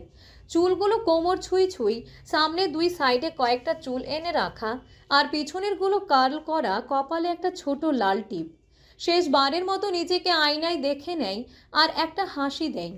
হাসলে তার দুই গালে টোল পড়ে, যার কারণে তাকে অনেক বেশি কিউট লাগে। নিচে এসে তার মায়ের থেকে বিদায় নিয়ে নিজেই গাড়ি ড্রাইভ করে ভার্সিটির উদ্দেশ্যে চলে যায়। অন্যদিকে রামিসাও লেহেঙ্গা স্টাইলের শাড়ি পরে সুন্দর করে রেডি হয়ে আয়নায় নিজেকে দেখে। রামিসা দেখতে হালকা গুলোমুলো সিমরানের তুলনায়, আর তার থুতনিতে টোল, সেও একই রকমভাবে সেজেছে। রামিসা তার মায়ের থেকে বিদায় নিয়ে চলে যায়। তাকে ড্রাইভার ভার্সিটির সামনে নামিয়ে দিয়ে আসে। সিমরান রামিসার জন্য ভার্সিটির সামনে দাঁড়িয়ে থাকে। রামিসা আসলে দুজন একসাথে এন্ট্রি নিবে। কয়েক মিনিট পর রামিসাও আসে আর সিমরানকে দেখে তার সামনে যেয়ে দাঁড়ায় আর বলে, দোস্ত, আমি যদি ছেলে হইতাম। কেন কেন? বুকের বাম পাশে হাত দেয় আর চোখ বন্ধ করে বলে, আমি যদি ছেলে হইতাম রে, তাহলে তোরেই বিয়ে করতাম। তোরে আজকে যে ছেলে দেখবে সেই ছেলেই ফিদা হয়ে যাবে। হইছে ভাই, আর পাম মারতে হবে না, কিন্তু তোকে আজকে অনেক বেশি কিউট লাগছে, সত্যি বলছি। তোর থেকে কমই। না না, আচ্ছা এখন চল ভেতরে যাওয়া যাক। চল, কিছুক্ষণ পরে অনুষ্ঠান শুরু হবে। এই বলে তারা ভিতরে চলে যায়। দুজন যেহেতু সেম একই রকম সব কিছু করেছে, তাই দেখতে অনেক বেশি সুন্দর আর সবার থেকে আলাদা লাগছিল। তারা স্টেজে বরাবর দুইজন দুইটা চেয়ারে বসে। আর কিছুক্ষণের মধ্যেই অনুষ্ঠান শুরু হবে। সবাই এসে পড়েছে, কিন্তু দুজন মানুষের জন্য সবাই অপেক্ষায় আছে। এদিকে সিমরান বলছে, ধুর, আর ভালো লাগছে না। কার জন্য যে তারা এখনো অনুষ্ঠান শুরু না করে বসে আছে কে জানে। বলতে দেরি তাদের আসতে দেরি হয়নি। আসা মাত্রই অনার্স তৃতীয় বর্ষে ছাত্ররা ফুলের দুইটা তোড়া দেয় সেই দুজন ব্যক্তিকে। একজন রোহান চৌধুরী, অন্যজন আরাফ খান। তাদের দিকে তাকিয়ে আছে সবাই। সবাইকে অনুসরণ করে রামিসা আর সিমরান তাকিয়েই তারাও অবাক হয়ে যায়। তারা ভিতরে আসতে ভার্সিটির স্যার ম্যামরা আসে, তারাও যায়। কিছুক্ষণ কথা বলে কথা শেষ করে তাদেরকে বসার জন্য একদম প্রথম সারিতেই তাদের জন্য দুইটা চেয়ার রাখা হয়। সেখানে তারা গিয়ে বসে আর অনুষ্ঠানও শুরু হয়ে যায়। তৃতীয় বর্ষের শিক্ষার্থীদের উপর যেহেতু দায়িত্ব ছিল, তাই তারাই অনার্স প্রথম বর্ষের শিক্ষার্থীদের বরণ করে আর সাংস্কৃতিক অনুষ্ঠান শুরু হয়। কেউ স্টেজে গিয়ে গান গাইছে, কেউ আবার বিভিন্ন বাণী বলছে। স্টেজে ডাকা হয় সিমরান আর রামিসাকে নাচের পারফরমেন্স করার জন্য। তারা দুজন স্টেজে যায় আর গান লাগানো হয়। একদম গানের সাথে তাল মিলিয়ে মিলিয়ে নাচছে। সবাই হই হুল্লোড়ে মেতে উঠেছে। ওইদিকে একজোড়া চোখ আগুনের ন্যায় তার দিকেই তাকিয়ে আছে। সেদিকে তার কোনো ভ্রুক্ষেপ নেই। নাচ করা শেষ হলে সবাই একসাথে চিল্লাই ওঠে। সিমরান আর রামিসা স্টেজ থেকে নেমে আসে আর এক সাইডে গিয়ে দাঁড়ায়। দুজনই আর তাদের ক্লাসের কয়েকজন ছাত্র ছাত্রীরা তাদের কাছে গিয়ে বলে, সুন্দর হয়েছে নাচ। তারা গিয়ে পিছনে দুইটা সিট খালি পেয়ে সেখানে গিয়ে বসে আর বাকিদের পারফরমেন্স দেখতে থাকে। পারফরমেন্স শেষ হলে খাওয়া দাওয়ার পর্ব শুরু হয়। এদিকে রোহান সিমরানকে আলাদা একটা জায়গায় নিয়ে গিয়ে সিমরানকে রোহানের সামনে দাঁড় করিয়ে হুঙ্কার দিয়ে বলতে থাকে, অন্যদেরকে নাচ দেখানোর এত শখ, বাহ ভালো তো। সিমরান কিছু বলছে না দেখে আবারও রোহান চিৎকার করে বলতে থাকে, আজকের পর থেকে যেন আর কখনো এইভাবে না দেখি, মনে থাকবে? সিমরান ভয় পেয়ে যায় আর বলে, আর হবে না কখনো। কতগুলো ছেলে তোকে কিভাবে দেখছিল সেদিকে তোর কোনো খেয়াল আছে? আর হবে না এমন। রোহান কিছু না বলে চলে যায়। রাগে তার ইচ্ছে করছে এই মেয়েকে উড়িয়ে দিতে। অন্যদিকে রামিসা, তোমাকে কে বলেছে পারফরমেন্স করতে? তোমাকে কেমন ভাবে দেখাচ্ছে? তার কোনো ধারণা আছে তোমার? এই শেষ আর কখনো না। তোমার নানিরে সালাম। এই বলে সেও চলে যায় আর তার জায়গায় গিয়ে বসে পড়ে। আর রোহান আরাফকে বলতে থাকে, তোর বোন একটা কথা শোনার মানুষ না। তোর বোনও, ওদের একটা শিক্ষা না দিলে হবে? অনুষ্ঠান শেষ হলে আরাফ সিমরানকে নিয়ে বাসায় যায় আর রোহান রামিসাকে। পরের দিন সিমরান রামিসা দুইজনই ভার্সিটিতে যায় আর তাদের সব ক্লাস ঠিকমতো শুরু হয়ে যায়। এভাবেই কয়েকদিন চলছিল। আরাফ আর রামিসার প্রেমও জমছিল। দুজন দুজনকে আগে থেকেই চিনে, কিন্তু আরাফ যে সিমরানের ভাই সেটা জানে না। আরাফ তোর কেমন ভাই হয়? ফুফাতো ভাই, কিন্তু ফুপি মারা যাওয়ার পর থেকেই আমাদের সাথে আমাদের বাসায় থাকে। সিমরান রামিসাকে সব কাহিনী বলে। সব শুনে রামিসা বলে, আমি ভেবেছিলাম তোর আপন ভাই, কারণ এটা আপন ভাইয়ের তার বোনের জন্য যা যা করে তোর জন্য আরাপ এমনই করেছে আর এখনও করে। আমি কখনো বড় ভাইয়ার অভাব অনুভব করিনি। আরাব ভাইয়া আমাকে অনেক বেশি আদর করে। আচ্ছা যাই হোক, আমি একটা জিনিস ভাবছি। কি? ইদারিং আমার ভাই একটু অন্যরকম করে। তো তো কি ভাই, মনে হয় কাউকে দরকার। তাহলে আমি কি করতে পারি ম্যাম? কাউকে খুঁজে দিই ভাইয়াকে, একটা বিয়ে করাবো। কি ফালতু বকছিস? তোর ভাই শুধু বলতে গিয়েও থেমে যায় আর মুখে হাত দিয়ে দেয়। আর রামিসা দুষ্টামি করে বলতে থাকে, বল কি যেন বলছিলি? কিছু না, ওই আর কি। হে বল, ওই আর কি? না কিছু না। আরে বল দোস্ত, তুই যে আমার ভাইকে ভালোবাসিস। না, আমি ভালোবাসি তোকে কে বললো? এই তো এক্ষুনি বলতে গিয়েও বললি না। এরে, ধরা খেয়ে গেলাম। সিমরান কিছু বলছে না দেখে রামিসা আবারও বলতে থাকে, বল না শিমু, বললে কি হবে? এমন করিস কেন? তুই আমাকে বেস্ট ফ্রেন্ড মনে করিস না, তাই তো? আমি তোকে নিয়ে একটু বেশি ভাবি। আচ্ছা থাক, তাহলে আমি গেলাম। আরে আরে শোন না প্লিজ। সিমরান রামিসার হাত ধরে এনে চেয়ারে বসায় আর বলে, দেখ এমন কিছুই না, আমি তোকে অনেক ভালোবাসি। আর তুই এসব কি বলছিস বলতো? আমার বিষয়ে তুই সব কিছুই জানিস, কিন্তু তুই আমাকে তোর বিষয়ে সব কিছুই লুকাস। যদি আমাকে ভালো বন্ধু মনে করতি তাহলে ঠিকই আমাকে বলতি। আচ্ছা বলছি, হ্যাঁ আমি তোর ভাইকে ভালোবাসি, 3 বছর ধরে ভালোবাসি। রামিসা অবাক হয়ে যায়, কারণ সে জানে রোহান আর সিমরান দুজন দুজনকে চিনে না। তুই ভাইয়াকে চিনিস? হুম। কিন্তু কিভাবে? এ অনেক কাহিনী রে, আমাকে বল। অনেক সময় লাগবে যে। তাও তুই বল, আমি আর শুনবো। সিমরান রামিসাকে সব কাহিনী খুলে বলে। অতীত: সিমরান তখন ইন্টার প্রথম বর্ষে ভর্তি হয়েছে। সে যেই কলেজে ভর্তি হয়েছে সেটা অনেক বড়, এক পাশে ছিল কলেজ আর অন্য পাশে ছিল ভার্সিটি। তবে ক্যান্টিন ক্যাম্পাস একই ছিল, মাঠও একটা ছিল, তবে বিল্ডিং ছিল আলাদা। কলেজের প্রথম দিন সিমরান তাদের গাড়ি করে যায়। মাঝ রাস্তায় গিয়ে এক বিপত্তি হয়ে যায়। একটা ছেলের বাইক তাদের গাড়ির সাথে ধাক্কা লাগে আর ছেলেটি বাইক থেকে পড়ে যায়। আর সিমরানের গাড়ির সামনে একটু ভেঙে যায়, যার দরুন সিমরানের অনেক রাগ হয় আর সাথে সাথে গাড়ি থেকে নেমে সেই ছেলের সামনে গিয়ে দাঁড়ায় আর বকাবকি করতে থাকে। এই ছেলে, এই বাইক চালানোর সময় চোখ কই থাকে? চোখ কি পকেটে রেখে চলাফেরা করেন? হ্যাঁ। রোহান একধানি সিমরানের দিকে তাকিয়ে থাকে। এদিকে সিমরান কি বলছে একটা কথাও রোহানের কান অবধি যাচ্ছে কিনা সন্দেহ। সিমরান রাগে জোরে জোরে বলতে থাকে, এভাবে কি দেখছেন? আপনাকে কি বলছি, আপনার কি কানে যায় না? তাও রোহানের কোনো হেলদোল নেই। সে তার দেখাই ব্যস্ত, যা দেখে সিমরানের রাগ চরম পর্যায়ে চলে যায় আর বলতে থাকে, কানা বয়রা ছেলে, আমি এতক্ষণ যাবত এতগুলো কথা শোনাচ্ছি, ব্যাপারটা অনেক হাস্যকর। হ্যাঁ। রোহান কানা বয়রা শুনে উঠে দাঁড়ায় আর বলে, এই যে আপনি কাকে কানা বয়রা বলছেন শুনে? আমি মোটেও কানা বয়রা নই। তা তো দেখছি। বাহ, এতক্ষণ কিছুই শুনছিলেন না, এখন যেই কানা বয়রা বললাম শুনে ফেললেন সবটা। বাহ, বেশ ভালো। এইটুকুনি পুচকে মেয়ে আমায় কি বলে? এমনিতেই সিমরানের রাগ ছিল, তার উপর আবার বলছে পুচকে মেয়ে, যা একদম কাটা গায়ে নুনের ছিটার মতো কাজ করেছে। সিমরান রাগে জোরে জোরে বলতে থাকে, শালা বুইড়া খাটাস।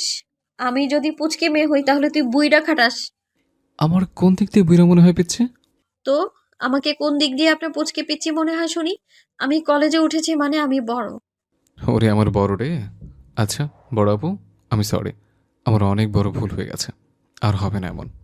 ঠাট্টা করে বলতে থাকে, ঠিক আছে বুইড়া দাদা, ঠিক আছে। মেয়ে তো নয়, যেন একটা আতশবাজি। বাপরে, একটা কথাও ছাড়া না। ছাড়বো কেন? আপনি আমার গাড়িকে দেখেন তো কি করেছেন। আর আমার বাইকে যে পরে কত জায়গা আছর খেয়েছে। সেটা আপনার ভুলের কারণে। রাস্তায় এমন ভাবে বাইক চালান মনে হয় নাগ তার নাগিনীকে বাঁচাতে যাচ্ছে। সিমরানও কম না। সিমরানও বলে হাসতে থাকে। এতদিন তো যায়নি, তবে মনে হয় এখন থেকে যেতে হবে। সিমরান আর কিছু না বলে চলে যায় তার গাড়ি করে কলেজের উদ্দেশ্যে। এদিকে রোহান সিমরানের যাওয়ার দিকে তাকিয়ে আছে আর বলছে, গেলি রে সোহান গেলি, অবশেষে একটা ঝগড়াটে মেয়ের প্রেমে উষ্টা খেয়ে পড়লি। বলে বুকের বাম পাশে হাত রাখে আর বলে, আহ, এখানে দুর্বল হচ্ছে। বলে সেও তার বাইক নিয়ে চলে যায় সেই একই ভার্সিটিতে। সিমরানের ক্লাস শেষ হলে বাহিরে আসে ক্যান্টিনে যাওয়ার উদ্দেশ্যে। ক্যান্টিনে গিয়ে খাবার নিয়ে একটা টেবিলে গিয়ে বসে আর খাওয়া শুরু করে। এই মুহূর্তে রোহানও সেই একই টেবিলে গিয়ে বসে আর বলে, হাই। আপনি এখানে? আমি এখানে পড়ি, তাহলে আমি থাকবো না। ও, তা পিচ্ছি, তোমার নাম কি? নাম দিয়ে কি কাজ আপনার, বুইড়া খাটাস দাদা? আবারও বুইরা খাটাস, আবার দাদাও? তা নয়তো কি? আপনি আমাকে যতক্ষণ পর্যন্ত পিচ্ছি বলবেন আমিও আপনাকে বুইড়া খাটাস দাদা বলবো। এটা দেখছি সত্যি আতশবাজি। আচ্ছা যাও, আর বলবো না। এখন বলো তোমার নাম কি? আমি সিমরান। তুমি যেমন অ্যাটিটিউড নিয়ে চলো তেমনই তোমার নাম। হ্যাঁ তো? কিছু না কিছু না। সিমরান অল্প খেয়ে চলে যায়, রোহানও সেখান থেকে চলে যায়। সিমরান বাসায় চলে আসে। ওই দিন আরাফ ভার্সিটিতে যায়নি, তার কিছু কাজ ছিল। বাসায় এসে তার রুমে গিয়ে বিছানায় শুয়ে ঘুমিয়ে যায়। এই মেয়ের সব ইনফরমেশন আমার চাই 5 মিনিটের মধ্যে। ঠিক আছে স্যার। 5 মিনিট পর, স্যার ওর নাম সিমরান। থাকে উত্তরা, লেখাপড়া করে ইন্টার প্রথম বর্ষের ছাত্রী। আর ওর বাবা সাইফ খান বড় বিজনেসম্যান। আচ্ছা। বলে লোকটি চলে যায়। সিমরান ঘুম থেকে উঠে যায়, বিকেল হয়ে গেছে। কিছুদিন এমনি চলে। রোহান প্রতিদিন সিমরানের সাথে টুকটাক কথা বলে। ওদের মধ্যে একটা ভালো বন্ধুত্বের সম্পর্ক হয়ে যায়। রোহান সিমরানের যতটুকু সম্ভব খেয়াল রাখত, যার কোনোটি সিমরানের চোখ এড়ায়নি, বরং সিমরানও মনে মনে রোহানকে পছন্দ করে ফেলে। তখন রোহান ছিল ভার্সিটির লাস্ট ইয়ারে পড়তো।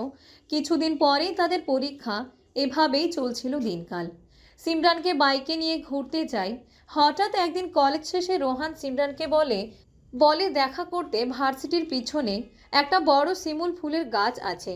যেহেতু তখন শরৎকাল চলছিল, তাই চারপাশের গাছগুলোতে ভালোই ফুলেদের আনাগোনা ছিল, আর চারপাশ ফুলের গন্ধে মোমো করছিল। সিমরান, তোমাকে আমি কিছু বলতে চাই। বলেন। আমি অন্যান্য প্রেমিকদের মতো এত ঘুরিয়ে পেঁচিয়ে বলতে জানি না। এ বিষয়ে আমার তেমন কোনো অভিজ্ঞতাও নেই, তাই আমি এত কিছু বলবো না। শুধু এটুকু জেনে রাখো, আমি তোমাকে ভালোবাসি। তুমি যদি থাকো রাজি, বউ বানাবো তোমায় আছে। রোহান আবারও বলতে লাগলো, তুমি রাজি হও বা না হও, আমি তোমাকে চাই মানে চাই। আমার মনে হয় আমিও আপনাকে ভালোবাসি। আমি আপনার উপর দুর্বল হয়ে গেছি। রোহান সিমরানকে কোলে তুলে নেয় আর গান গাইতে গাইতে, নার্গিস আফার গান। বন্ধু মার ছক্কা, ও বন্ধু মার ছক্কা, ধুম ধারাক্কা গুটি লালে লাল। এদিকে উপর থেকে শিমুল ফুল তাদের উপরে পড়ছে, আর সিমরান লজ্জায় লালে লাল শাহজালাল হয়ে যাচ্ছে, আর রোহানকে বলছে, এ কি করছেন রোহান ভাই? থামেন, নামান আমায়। সিমরান আবারও বলতে থাকে, আয় হায়, এ দেখি নার্গিস আফার গান গায়। কিছুক্ষণ ঘোরানোর পর গাছের উপর থেকে ছেলে কণ্ঠে আওয়াজ আসে, ভাই রোহান, তোদের রোমাঞ্চ কি শেষ হয়নি? না হলে রেখে দে, বাকিটা বিয়ের পর করিস। এ বড় শিমুল গাছের ডাল নাড়াতে নাড়াতে আমরা ওপরে দুজন ভ্যাবাচাকা খেয়ে গেছি ভাই। এই কথা শুনে সিমরান আটকে যায়, আর গাছের উপরে তাকিয়ে দেখে দুইটা ছেলে দুইটা ডালকে জড়িয়ে ধরেছে। সিমরান হাসি দিয়ে দেয় আর হাসতেই থাকে, আর রোহান ওই ছেলে দুটোকে বলে, বন্ধু মার ছক্কা, ও বন্ধু মার ছক্কা, ধুম ধারাক্কা গুটি লালে লাল। দিলি দিলি, আমার প্রেমের 12টা বাজিয়ে দিলি। উপরে থাকা ছেলেগুলো নেমে আসে আর বলে, ভাই তুই তো পেয়ে গেলি আমাদেরকেও, দে এখন। ছেলে দুইটা রোহানের বন্ধু, একজন সাহিল, অন্যজন আরিফ। কংগ্রাচুলেশন মেয়েতে অ্যালার্জিওয়ালা আমাদের বন্ধু রোহান চৌধুরী অ্যান্ড আমাদের নতুন ভাবি। আমার না হয় মেয়েতে অ্যালার্জি আছে, কিন্তু তোদের তো এটাও নেই রে। আয় হায়, ভাবির সামনে এইসব বলে আমাদের নাক কান কাটাচ্ছিস সারা। আরিফ ঠিকই বলেছে, এই কষ্টে আমাদেরকে ট্রিট দে রে রোহান। আচ্ছা চল। তারা সবাই একটা রেস্তোরাঁয় যায়। সেখান থেকে যে যেটা খাওয়ার সে সেটা খায়, আর রোহান বিল পরিশোধ করে সিমরানকে নিয়ে বাহিরে আসে। সাহিল আর আরিফ বিদায় নিয়ে চলে যায়, আর রোহান সিমরানকে নিয়ে ঘুরতে যায়। অনেক ঘোরাঘুরির পর রোহান সিমরানকে বাসায় নামিয়ে দিয়ে সেও চলে যায় বাসায়। এভাবেই চলতে থাকে তাদের মধ্যে। 2 বছরের মতো হয়ে যায়। এর মধ্যে সিমরান ও এইচএসসি পরীক্ষার ঘোষণা হয়। সিমরানের সাথে একটা মেয়ে পড়তো, নাম লায়া। সে রোহানকে অনেক দিন ধরেই পছন্দ করত। রোহান পুরো ভার্সিটির মেয়েদের ক্রাশ, আর সেও নাকি একটা মেয়েকে ভালোবাসে। আর সিমরানও কম কি, তার সাথেও কত ছেলে কথা বলার জন্য পিছু পড়ে থাকে, কিন্তু কাউকে পাত্তা না দিয়ে তার জন্য বরাদ্দকৃত একজনকেই ভালোবাসে। কিন্তু সিমরানকেও নাহিদ নামের একটা ছেলে ভালোবাসে। সেটা শুধু সিমরানই জানে, কারণ রোহান জানতে পারলে এই ছেলেকে আর আস্ত রাখবে না। এই ছেলে তার সাথেই পড়ে। সিমরানকে জানানোর পর সিমরান নাহিদকে বলে দেয় যে ব্যাপারটা যেন এখানে শেষ হয়, কারণ রোহান জানতে পারলে ভালো হবে না নাহিদের জন্য। সেখান থেকে নাহিদ রোহানের উপর ক্ষোভ জেগেছে। সেও সিমরানকে কেড়ে নিবে, যাই হয়ে যাক না কেন। লায়া আর নাহিদ এই এক হয়ে তাদের সাথে পরামর্শ করে। নাহিদ, আমি জানি তুমি সিমরানকে ভালোবাসো আর কেড়ে নিতে চাও, আর আমিও রোহানকে ভালোবাসি, আর আমিও ওর কাছ থেকে রোহানকে ছিনিয়ে নিতে চাই। তো এখন কি করা যায়? আর কি, ওদের মধ্যে দূরত্ব সৃষ্টি করতে হবে, আর কয়েকদিন গেলে কিছু ভিডিও সিমরানের ফোনে পাঠাতে হবে।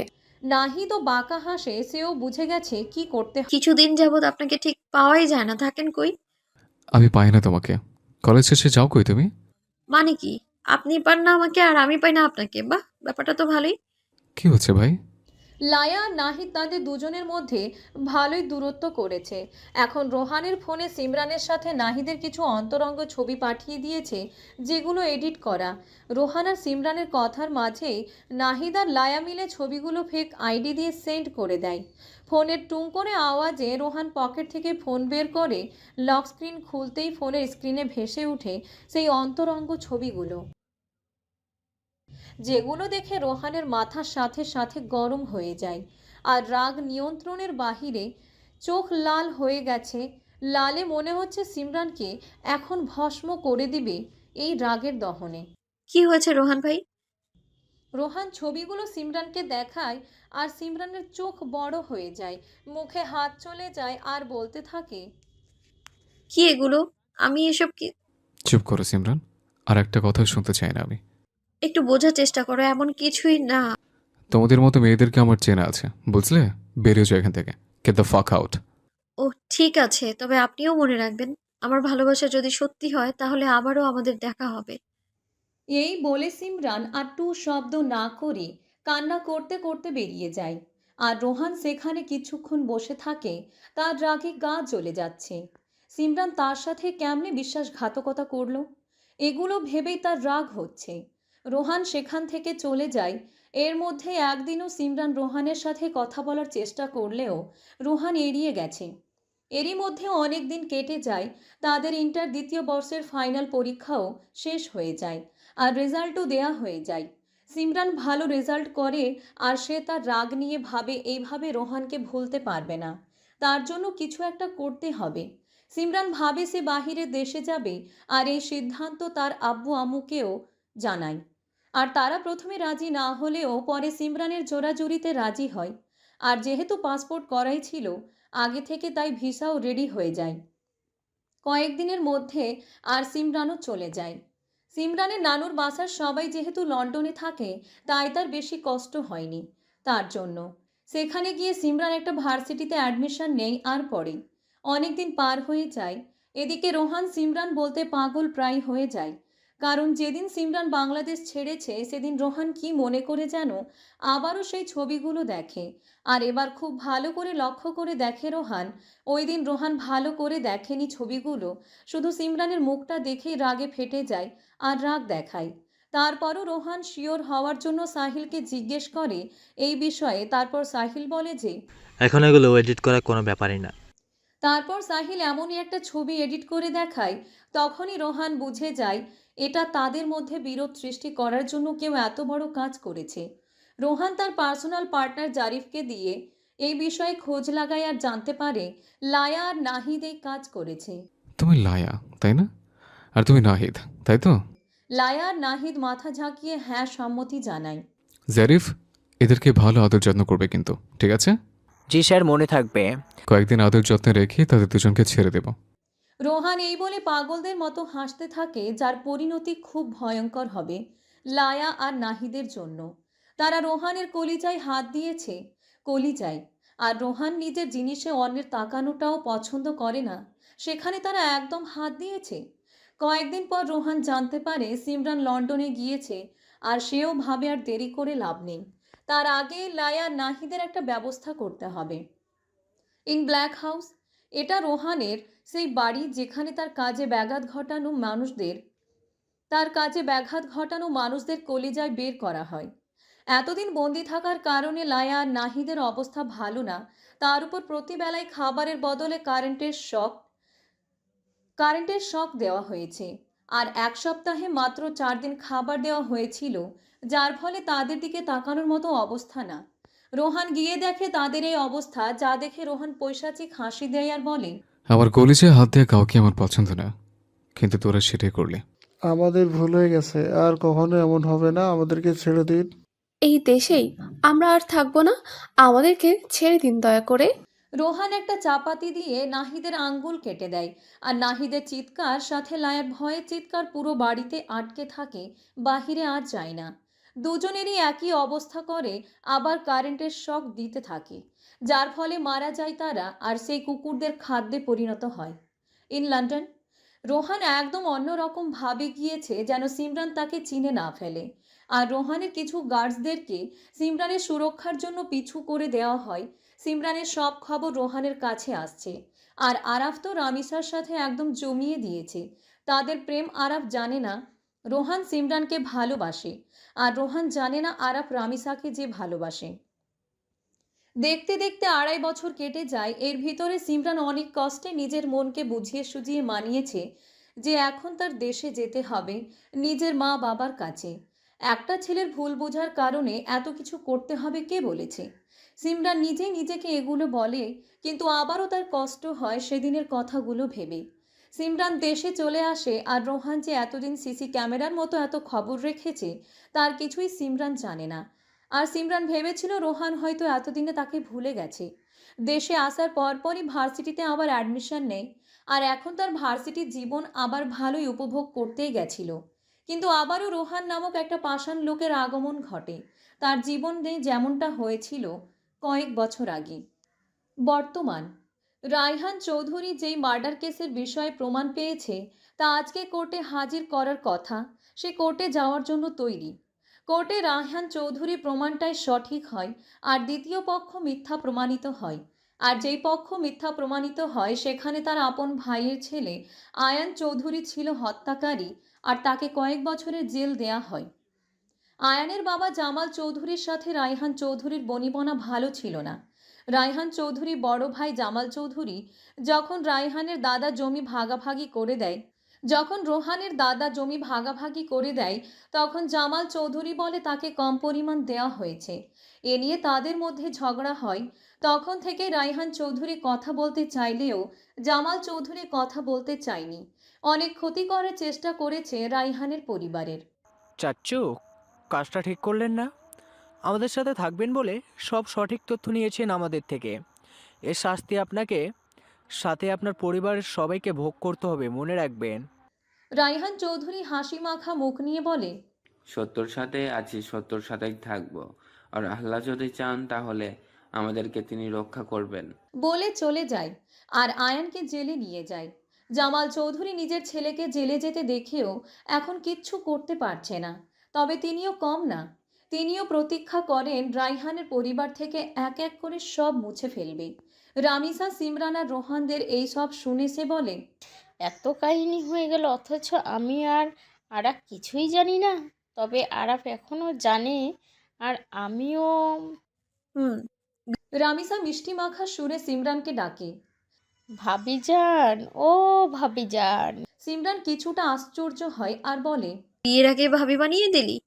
তো তুই যে আমার ভাইয়ের প্রেয়সী হবি এটা আমি একদম 100% শিওর। আর তুইও তো আমার ভাবি হোস। ওরা কথা বলতে থাকে আরও বিভিন্ন বিষয় নিয়ে। সিমরানের আব্বুও দেশে চলে এসেছে। সিমরান আর রামিসা তারা দুজন অন্য আর কোনো বন্ধু বা বান্ধবী বানায়নি, কারণ তারা দুজন দুজনকে খুব ভালোবাসে। আর রোহান যে একটা সাইকো কিলার তার কথা কেউ জানে না, শুধু তার কয়েকজন বিশ্বস্ত সঙ্গী ছাড়া। অন্যদিকে, কিরে দোস্ত, কেমন আছিস? এতদিনে মনে পড়লো? আমি তো ভেবেছিলাম তুই উধাও হয়ে গেছিস দেশের বাইরে গিয়ে। আরিফ আর আরাফ রোহানের কথায় সায় দেয় আর বলে, দোস্ত, বিয়ে করবি কবে? অনেকদিন হলো বিয়ে খাই না। বিয়ের তো দাওয়াতি দিতে আসলাম তোদের। কবে কি হয়ে গেল? তোদের বলছিলাম না আমার গার্লফ্রেন্ড ইকরার কথা? ওর সাথে বিয়ে বৃহস্পতিবার, হলো তার শুক্রবারে বিয়ে। এই বলে সাহিল তিনজনকে 3টা বিয়ের কার্ড দেয়। তারা আরও কিছুক্ষণ মজা করে রাত 9টার দিকে বাসায় চলে যায়। আমার ছেলেকে জেলে পাঠিয়ে ওরা শান্তিতে কিভাবে থাকবে? ওদেরও কিছু করতে হবে। তার আগে আয়নের জামিনে ছাড়িয়ে আনতে হবে। তুমি ঠিক বলেছ, এত তাড়াতাড়ি তো আর জামিন করতে পারবো না, কয়েকদিন পরে করাতে হবে।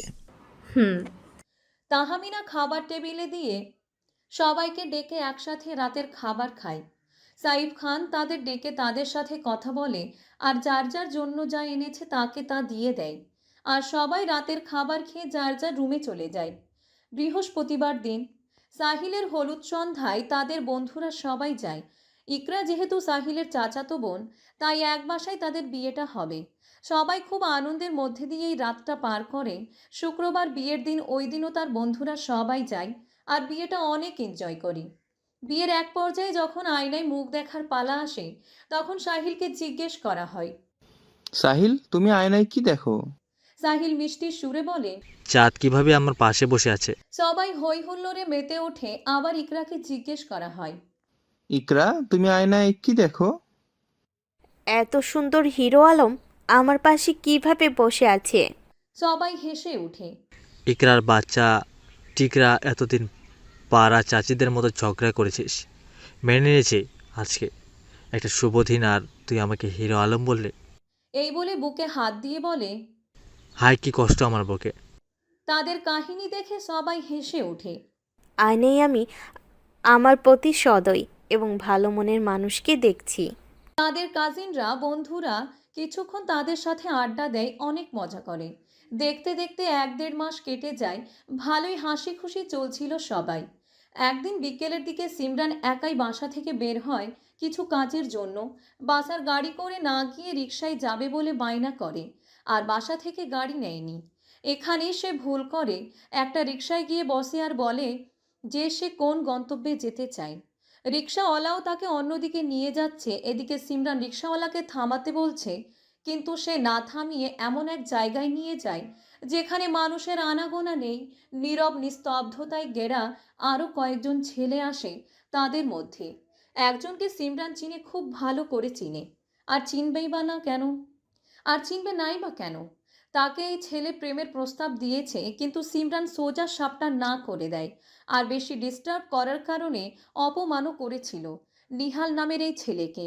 তাদের সাথেই পড়ে ভার্সিটিতে। তাকে দেখে সিমরান রেগে বলে, আপনি আমাকে কেন এখানে নিয়ে এসেছেন? রোহন ভাই জানলে আপনার কি হাল করবে তার কোনো ধারণা আছে আপনার?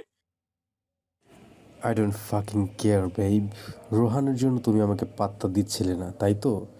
এখন তো রোহান তোমাকে খুঁজে পাবে না। বলে হাসতে থাকে। সিমরান কিছুটা ভয় পায়, কিন্তু তাও মনে সাহস নিয়ে বলে, আমিও দেখবো তুই কিভাবে নিজের জান থেকে নিয়ে বেঁচে থাকিস। আজকে না হোক একদিন না একদিন এই সিমরানের হাতেই তোকে মরতে হবে। ওফ কাম অন সিমরান বেবি, আগে তুমি নিজেকে বাঁচাও, তারপর বাকিটা দেখা যাবে। তারপর কয়েকজন মিলে সিমরানকে নিয়ে জঙ্গলের ভিতরে একটা কুঁড়ে ঘরের মতো একটা জায়গা, সেখানে নিয়ে যায়। আর নিহাল সবাইকে ঘর থেকে বের হয়ে যেতে বলে। সবাই বেরিয়ে যায়। এদিকে সিমরানের মনে হানা দেয় ভয়েরা। কিছুটা ভয়ে ভয়ে বলে, কি করছো নিহাল? যেতে দাও আমায় এখান থেকে, নাহলে কিন্তু চিৎকার করবো আমি। নিহাল নিজের শরীরে পড়ে থাকা শার্টটা খুলতে খুলতে বলে, এখানে চিৎকার করে গলা ফাটিয়ে ফেললেও কেউ তোমাকে বাঁচাতে আসবে না। শার্ট খুলে সিমরানের উপর জানোয়ারের মতো উপচে পড়ে। এদিকে সিমরান নিজের ব্যাগ থেকে একটা ছুরি বের করে সজোরে নিহালের পিঠে বসিয়ে দেয়। আর নিহাল ব্যথায় চিৎকার করে, কিন্তু তার সঙ্গে যে ছেলেরা ছিল তারা সেখান থেকে চলে যাওয়ায় কেউ তার চিৎকার শুনতে পায় না। আর এদিকে সিমরান আরও কয়েকটা আঘাত হেনে দেয় নিহালের পিঠে, আর নিহাল মারা যায়। আর সিমরান জোরে জোরে হাসতে থাকে। কেউ দেখলে বলবে এই মেয়ে একটা সাইকো, এই মেয়ে একটা সাইকো। তার পুরো মুখে গায়ে রক্তে মাখামাখি। তার ওড়না দিয়ে মুখটা মুছে বের হয় ঘর থেকে। অন্ধকার জঙ্গলে কেউ নেই, কিছুর আওয়াজও শোনা যাচ্ছে না। এই জায়গাটা সে চিনেও না। ঘুরতে ঘুরতে একটা বড় গাছের নিচে পড়ে যায় জ্ঞান হারিয়ে। অন্যদিকে অনেক সময় পার হয়ে যাওয়ায় সিমরানের মা চিন্তায় পড়ে যায়। আর বারবার কল দিয়ে না পাওয়ায় আরাফকে আর সাইফ খানকে বলে সিমরানকে পাওয়া যাচ্ছে না। আরাফ আর সাইফ খান অনেক জায়গায় খুঁজে, কিন্তু পায় না সিমরানের মা ফাইজা। সাইফা কান্না করতে থাকে। আরাফ তাদের আশ্বাস দেয় সে খুঁজে বের করবে সিমরানকে। আরাফ বাসা থেকে বেরিয়ে যায় আর ফোন বের করে রোহানকে এই ব্যাপারটা জানায়। রোহানও তার লোকদেরকে সিমরানকে খোঁজার কাজে লাগিয়ে দেয়। 5 ঘন্টা পর জারিফ মাথা নিচু করে রোহানকে গিয়ে বলে, স্যার, আমরা খুঁজে পাইনি। রোহান রেগে চিৎকার করে বলতে থাকে, সিমরানের কিছু হয়ে গেলে জারিফ আমি তোমাকে ছাড়বো না। যত দ্রুত সম্ভব সিমরানকে খুঁজে বের করো। বলে রোহান অফিস থেকে বেরিয়ে যায় আর গাড়ি নিয়ে চলে যায় সিমরানকে খুঁজে বের করতে।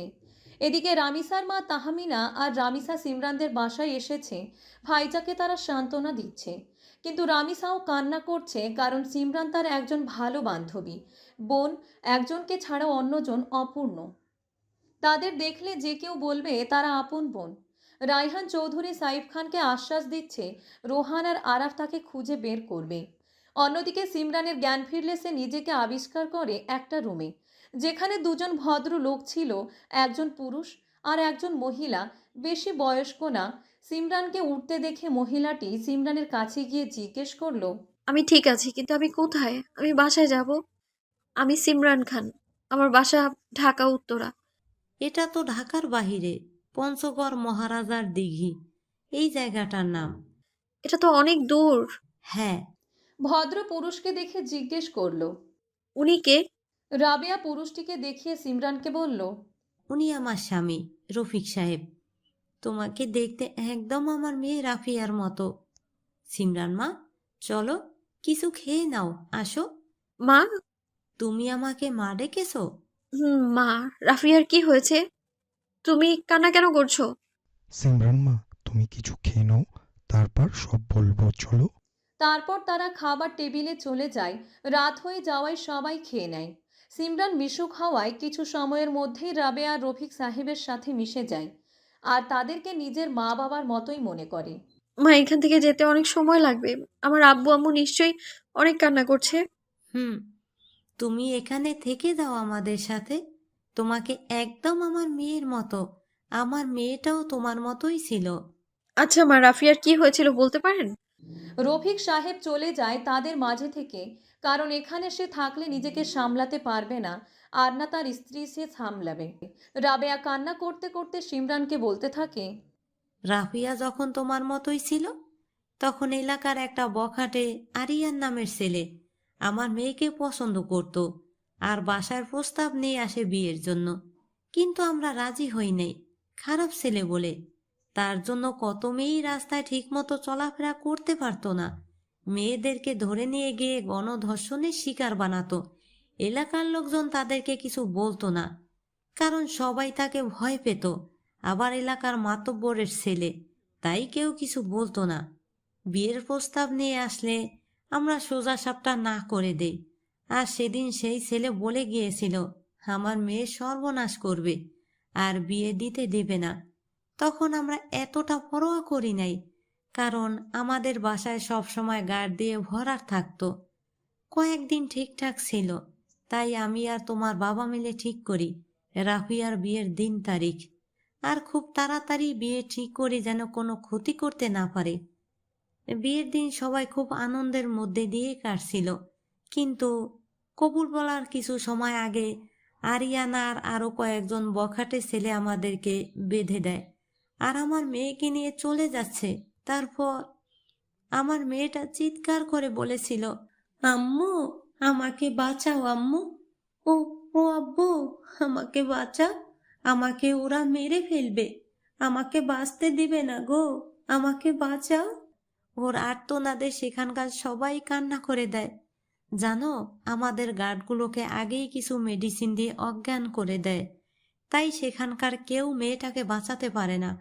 আমার মেয়েটার বিয়েটা খুব ছোটোখাটোভাবে আয়োজন করেছিলাম, তাই বেশি মানুষ ছিল না।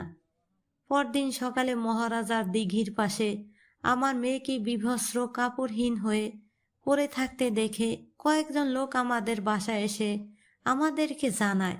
আমরা তখনও বাধা অবস্থায় ছিলাম। ওরা আমাদেরকে খুলে দেয় আর আমি আমার মেয়ের কাছে দৌড়ে গিয়েছি।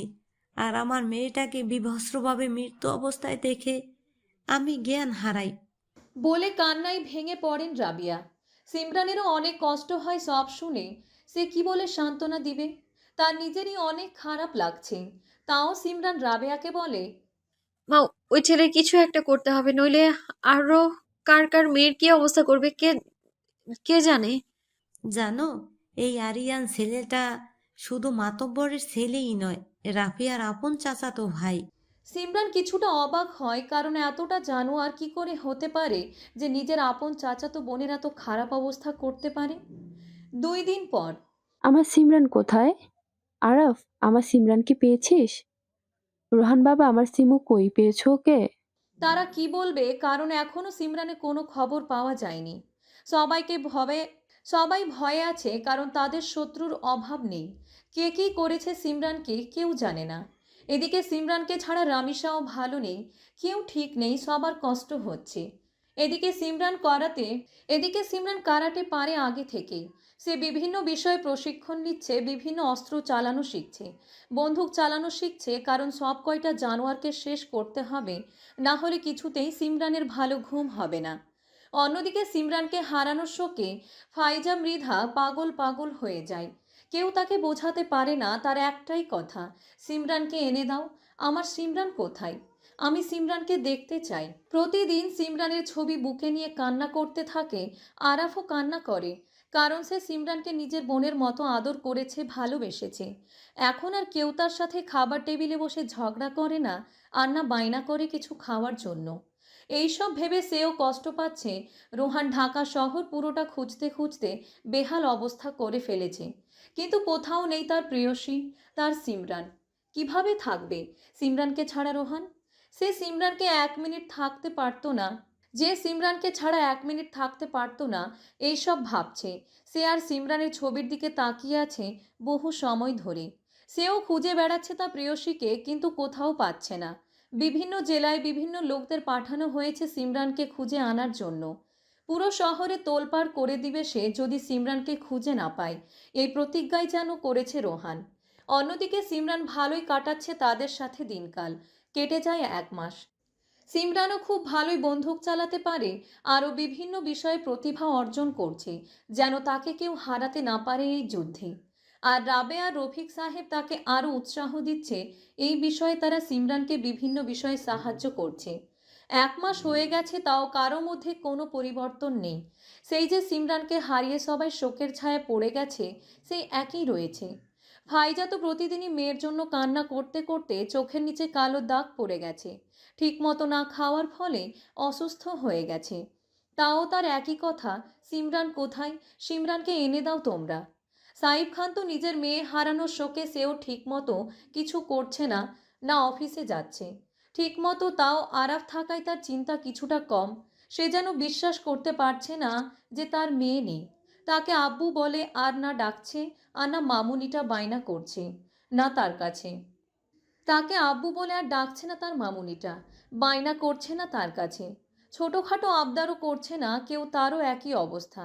ছোটোখাটো আবদারও করছে না কেউ, তারও একই অবস্থা। ঠিকমতো খাচ্ছে না, ঘুমাচ্ছে না। তাও সে পুরুষ, তাই তার নিজেকে একটু গুছানো দরকার।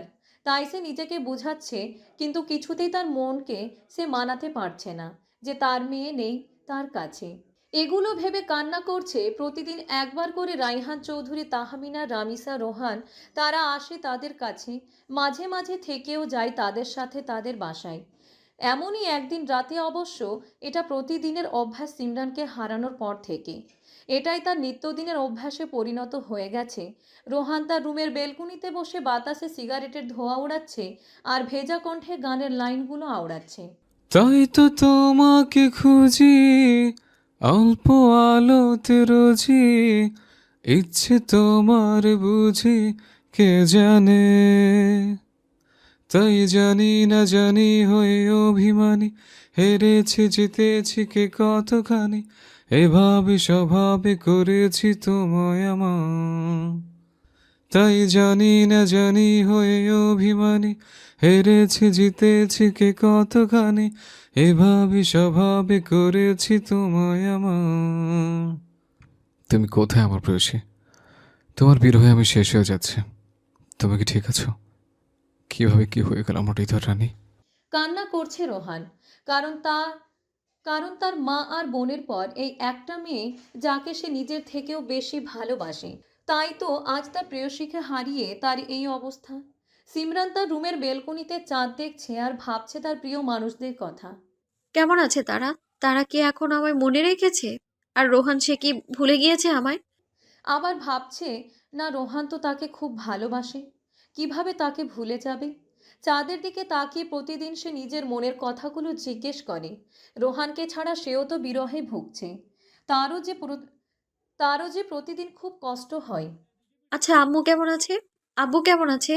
তারা সবাই কি এখন আমায় মনে রেখেছে, নাকি সময়ের সাথে সাথে ভুলে গিয়েছে তারা আমায়? সিমরান এইসব ভাবতে ভাবতে অনেক রাত করে ঘুমায় প্রতিদিন। অন্যদিকে রোহান ভাবছে সিমরান এখন কোথায় আছে, কি অবস্থায় আছে, তার হৃদয়ের রানীর কি হলো। এত করে খুঁজেও পাওয়া যায়নি, তাও রোহান হার মানার পাত্র নয়। পরদিন সকালবেলায় মা, এখন সময় এসেছে আরিয়ানকে শেষ করার। মা, এসব বাদ দে তুই। কি বলছে এসব? বাদ দিব মানে কি? দেখো ওরা কতগুলো মেয়ের জীবন নষ্ট করেছে, হিসেব আছে তার। আমি অন্তত এইসব দেখে নিজেকে খোলসের ভেতর আটি মেরে বসিয়ে রাখতে পারবো না। কিন্তু তোর কিছু হয়ে গেলে আমরা আমাদের এক মেয়েকে হারিয়েছি, এখন অন্য মেয়েকে হারাতে পারবো না আমরা। আমার কিচ্ছু হবে না, আর হলে আমি এমন জানোয়ারের সাথে লড়াই করবই করব। এই বলে সিমরান তার রুমে চলে যায়। প্রতিদিন এই বিষয়ে তারা সিমরানকে না করে, কিন্তু সিমরানের এক কথা, সে আরিয়ানকে তার পরিবারকে টুকরো টুকরো করে ফেলবে। সিমরান তার বন্ধুকে নিয়ে আরও কয়েকটা ধারালো ছুরি ব্লেড নিয়ে নেয় তার ডেনিম জ্যাকেটের মধ্যে। আউটফিট একদম কালো জিন্সের প্যান্ট, কালো টি শার্টের উপর লং ডেনিম জ্যাকেট, পায়ে স্নিকার্স কালো রঙের, কালো একটা টুপি আর কালো মাস্ক পরেছে, যেন কেউ বুঝতে না পারে সিমরান এখানে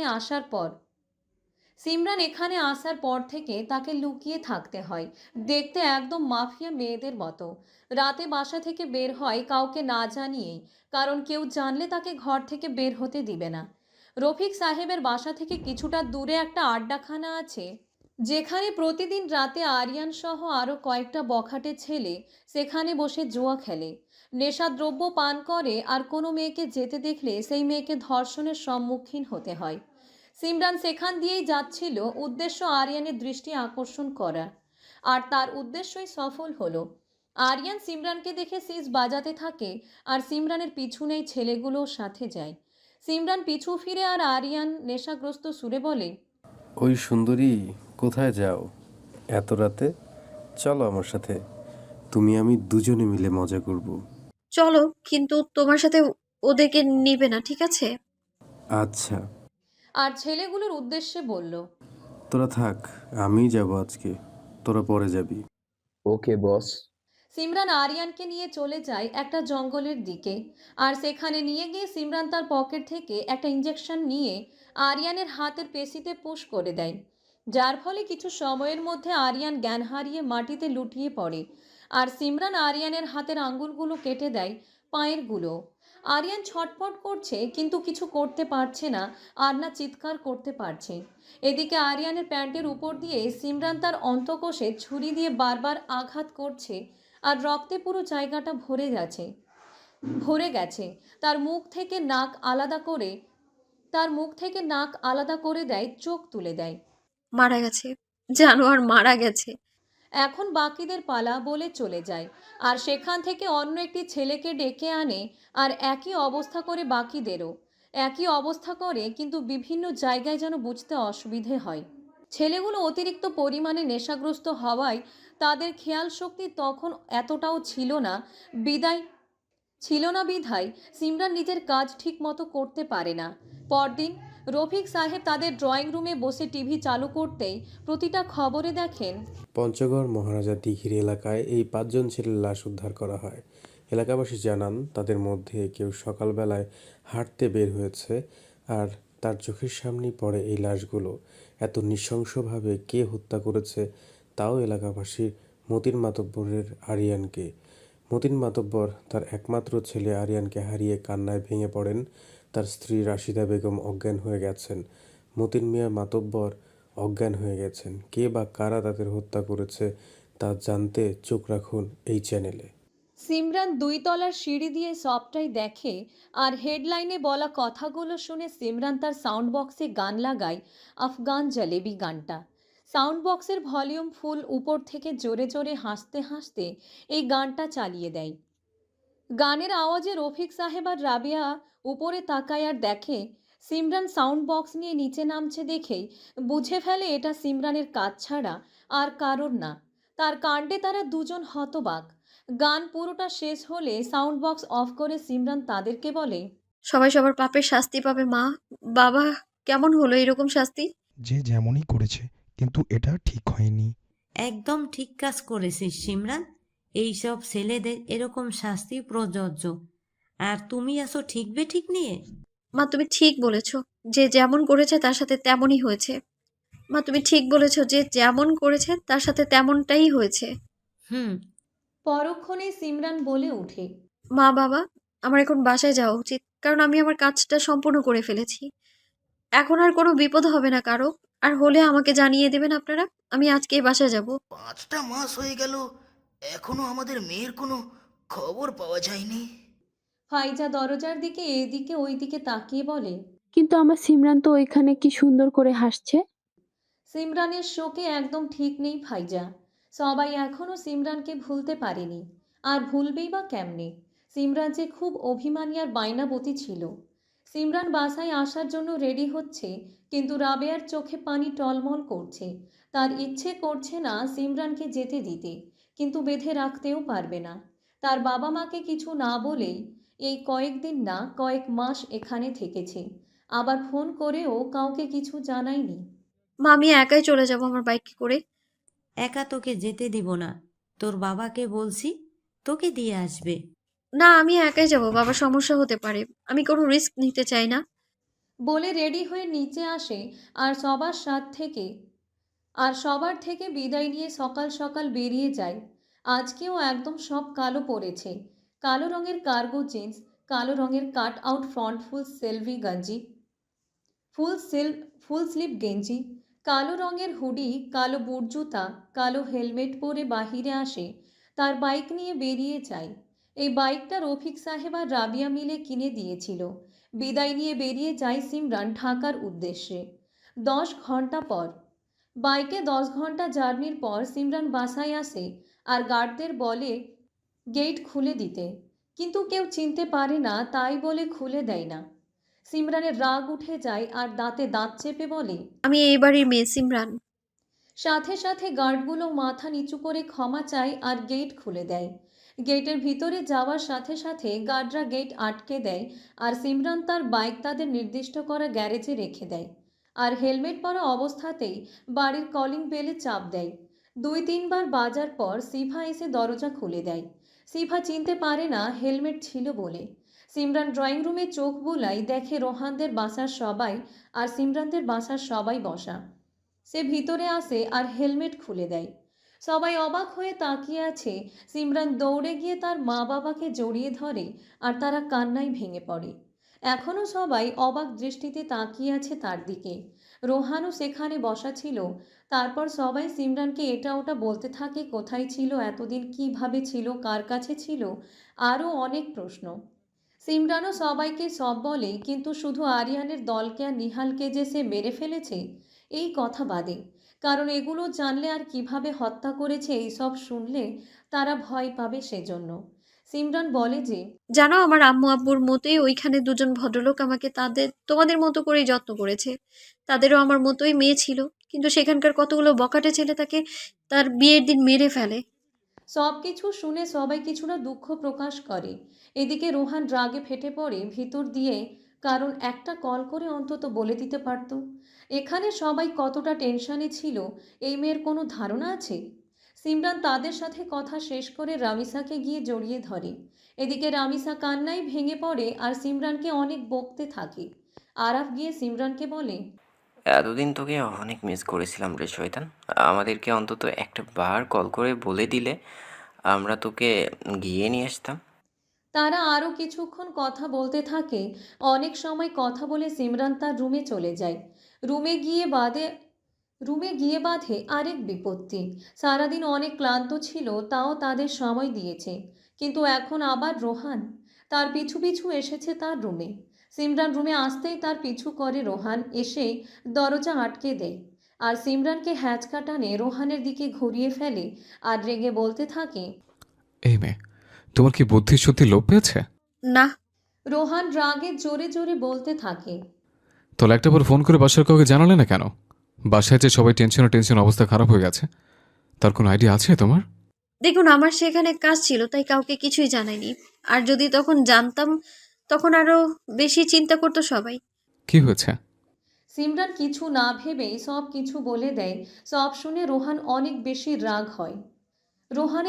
বেশি রাগ হয়, আবার কিছুটা খুশিও হয়, কারণ সে আর তার প্রেয়সী দুজনেই সাইকো মাফিয়া, কিন্তু দুজনেই উপর দিয়ে একদম নর্মাল।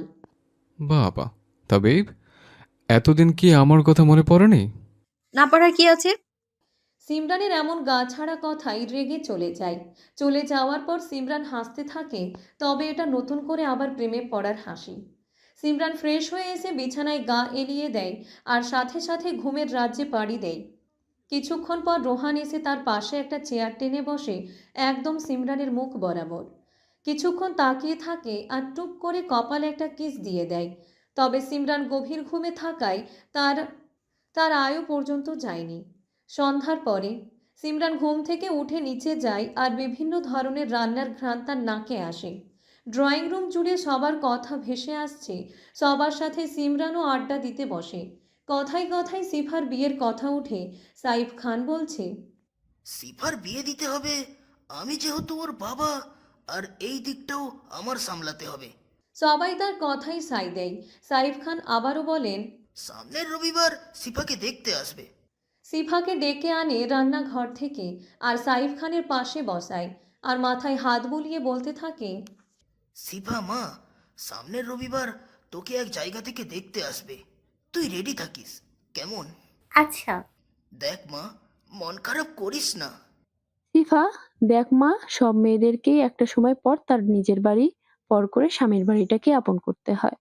সিফা কান্না করে দেয়, কারণ ছোট থেকেই মেয়েটা অনেক কষ্টে বড় হয়েছে। 7-8 বছর বয়সে গিয়ে সাইফ খান আর ফাইজা তাদের সাথে থাকে। তারা তাকে তার মা বাবার অভাব বুঝতে দেয়নি। কথা বলতে বলতে কখন যে রাত 11টা বেজে যায় সেই সবে তাদের কোনো খেয়াল নেই। সিফা, সিমরান, রামিসা তারা একসাথে, আর আরাফ আর রোহান তারা দুজন একসাথে কথা বলছিল। সাইফ খান আর রাইহান চৌধুরী একসাথে কথা বলছিল, আর ফাইজা আর তাহমিনা রান্নাঘরে রান্না করছিল আর কথা বলছিল। তাদের রান্না শেষ হলে টেবিলে খাবারগুলো রাখছিল আর সবাইকে ডাকছিল রাতের খাবার খাওয়ার জন্য। সবার কথার মধ্যে কাবাবে হাড্ডি হয়ে দাঁড়ায় ফাইজা আর তাহমিনা। সবাই খেতে বসে পড়ে। সিমরানের এক পাশে রোহান, অন্য পাশে রামিসা, আর রামিসার পাশে আরাফ বসেছে। সবাই একসাথে রাতের খাবার খাওয়া শেষ করে আর ঘুমাতে চলে যায়। সিমরান আর রামিসা সিমরানের রুমে ঘুমায় আর আরাফ আর রোহান আরাফের রুমে ঘুমায়। বাকিরা আলাদা রুমে। তারা কথা বলতে বলতে রাত 2টা বাজে ঘুমায়। পরদিন সকালে নাস্তা করে আরাফ, রোহান, সাইফ খান, রাইহান চৌধুরী তারা তাদের কাজে চলে যায়। এদিকে সিমরান রামিসাকে বলছে, অনেক দিন ধরে ভার্সিটিতে যাওয়া হয় না রে রামু। আমরা ওরে, তুই যখন থেকে হারিয়ে গিয়েছিস তখন থেকে আমিও আর ভার্সিটিতে যাইনি রে। তোকে ছাড়া গিয়েই বা কী করতাম। চল কালকে থেকে ভার্সিটিতে যাব। আচ্ছা। এখন চল আমাদের ছাদে তোকে ঘুরিয়ে নিয়ে আসি, ছোটখাটো একটা ট্যুর হয়ে যাবে। চল যাই। দুজন ছাদে যায়। সিমরানের ছাদে অনেক রকমের ফুলের গাছ লাগানো ছিল। এক পাশে পুরোটা ফুলের গাছ লাগানো আর অন্য পাশে খালি পড়ে আছে, আর একটা দোলনাও লাগানো আছে। দুজন গিয়ে দোলনায় দুলতে দুলতে কথা বলছিল। তারা এতদিন কে কী করছিল তা নিয়েই। বিকেলে রামিসারা চলে যায় আর বাসা একদম ফাঁকা হয়ে যায়। এই দুদিন খুব জমজমাট ছিল পুরো বাড়ি। রবিবার দিন বিকেলে সিফাকে পাত্রপক্ষ দেখতে আসে। ভালো জায়গা থেকে দেখতে এসেছে, আর ছেলে পক্ষদের সিফাকে পছন্দ হয়ে যায় আর তার অতীত জেনেই তাকে বউ করার জন্য মেনে নেয়। আর পছন্দ না হওয়ারই বা কী আছে। সিফা দেখতে ফর্সা, শ্যামবরণ আর চুলগুলো কোমর পর্যন্ত। মেয়েটাকে দেখলেই মায়া মায়া লাগে। সব কিছু ঠিকঠাক, এখন শুধু বিয়ের দিন তারিখ করার পালা। সিফার হবু বর নাইম তার সিফাকে খুব ভালো লাগে। তার সিফাকে খুব ভালো লাগে। বেশ মায়াভরা মেয়েটার চোখ মুখে। সিফাকে আংটি পরিয়ে রেখে যায়, বিয়ের দিন তারিখ ঠিক করে ফেলে। আগামী মঙ্গলবার তাদের বিয়ে। সোমবার গায়ে হলুদ আর মঙ্গলবার বিয়ে। ছেলের বাড়ি থেকে তাড়াতাড়ি করায় বিয়ের দিন তারিখ করা হয় তাড়াতাড়ি। সিমরানদের মেহমান আর সাইফ খানের অফিসের কলিগদের আর কয়েকজন বড় বিজনেসম্যানদের ইনভাইট করা হয়। বেশ বড় করে বিয়ের অনুষ্ঠান করবে। সানডে অনেক মেহমানরা রবিবারে এসে পড়ে, আর রামিসা আর তাহমিনা তারা এখানেই থাকবে, এটা ফাইজা আর সাইফ খান বলে দিয়েছে। রাইহান চৌধুরী আর রোহান তাদের কাজের চাপ অনেক, তাই তারা এত সময় দিতে পারছে না। ছোট করে একটা মেহেদি অনুষ্ঠান করে সবাই মিলে সিফাকে 2 হাত ভরে মেহেদি দিয়ে দেয়। মেহেদি আর্টিস্ট সিমরান আর রামিসা 2 হাতে অল্প অল্প করে মেহেদি দেয়। সিমরানের হাতে এমনভাবে রোহানের নাম লেখা হয় যে কেউ বুঝতেই পারবে না। রামিসা ও আরাফের নাম লিখে হাতে মেহেদি দিয়ে দুজন খুব কৌশলে নাম লেখে, যেন কেউ দেখতে না পায়। হলুদ সন্ধ্যায় মেয়েরা সবাই হলুদ কালারের শাড়ি পরে, আর ছেলেরা হলুদের মধ্যে আরও বিভিন্ন কালার দিয়ে বক্সের মতো আঁকা এমন ডিজাইনের পাঞ্জাবি পরে। ছাদে হলুদের স্টেজ করা হয়, ডেকোরেশন অনেক সুন্দর করে করা হয়। মেয়েরা কোণে সাজে সিফাকে নিয়ে স্টেজে নিয়ে বসায়। তারা লগ্নের প্রথা রেখেছে, তাই নিয়ম অনুযায়ী আগে ছেলের বাড়ি থেকে কিছু ছেলে মেয়ে আসে আর সিফাকে হলুদ লাগায়। তারাকে খাওয়া দাওয়ার পর আবার চলে যায়। এখন মেয়ের বাড়ি থেকে যাওয়ার পালা। রোহান সিমরানকে বলে দিয়েছে সিমরান রামিসা যেন কোনো ছেলেদের সাথে কথা বলতে না দেখে, কোনো রকম বেআই নাই এমনভাবে চলতে। ছেলের বাড়িতে যায় রোহানের গাড়ি করে। সিমরান, রামিসা, আরাফ যায়, রোহান ড্রাইভ করে। সেখানে যে এক পাশে গিয়ে সিমরান আর রামিসা বসে, তাদের পিছনে রোহান আর আরাফ বসে। বরের ভাই বোন তাদের কাছে আসে, আর স্বাভাবিক বেয়ানরা যেমন মজা করে তারাও করছিল। কিন্তু সিমরান আর রামিসা বেশি কোনো কথা বলে না, কারণ তাদেরকে কঠোরভাবে নিষেধ করে দেয়া। এদিকে পিছনে বসা দুজনের রাগ হচ্ছে। রোহান, করছেনটা কি আপনি? হয়েছেটা কি বলুন? আমি না করলে তুমি একটা কথা শুনতে চাও না, কেন বলো তো? দেখুন, তারা আমাদের অতিথি, তাদের সাথে আমাদের অন্তত কুশল বিনিময় করতে তো হবে, তা না হলে তারা কি বলবে আমাদের? আচ্ছা যাও, করো গিয়ে, তাহলে আমার কি? এত জেলাস? বাহ, জেলাস থাকা ভালো। রোহান কিছু না বলে সিমরানের কাছে যায়। সিমরানের হার্টবিট দীর্ঘ গতিতে ওঠানামা করছে।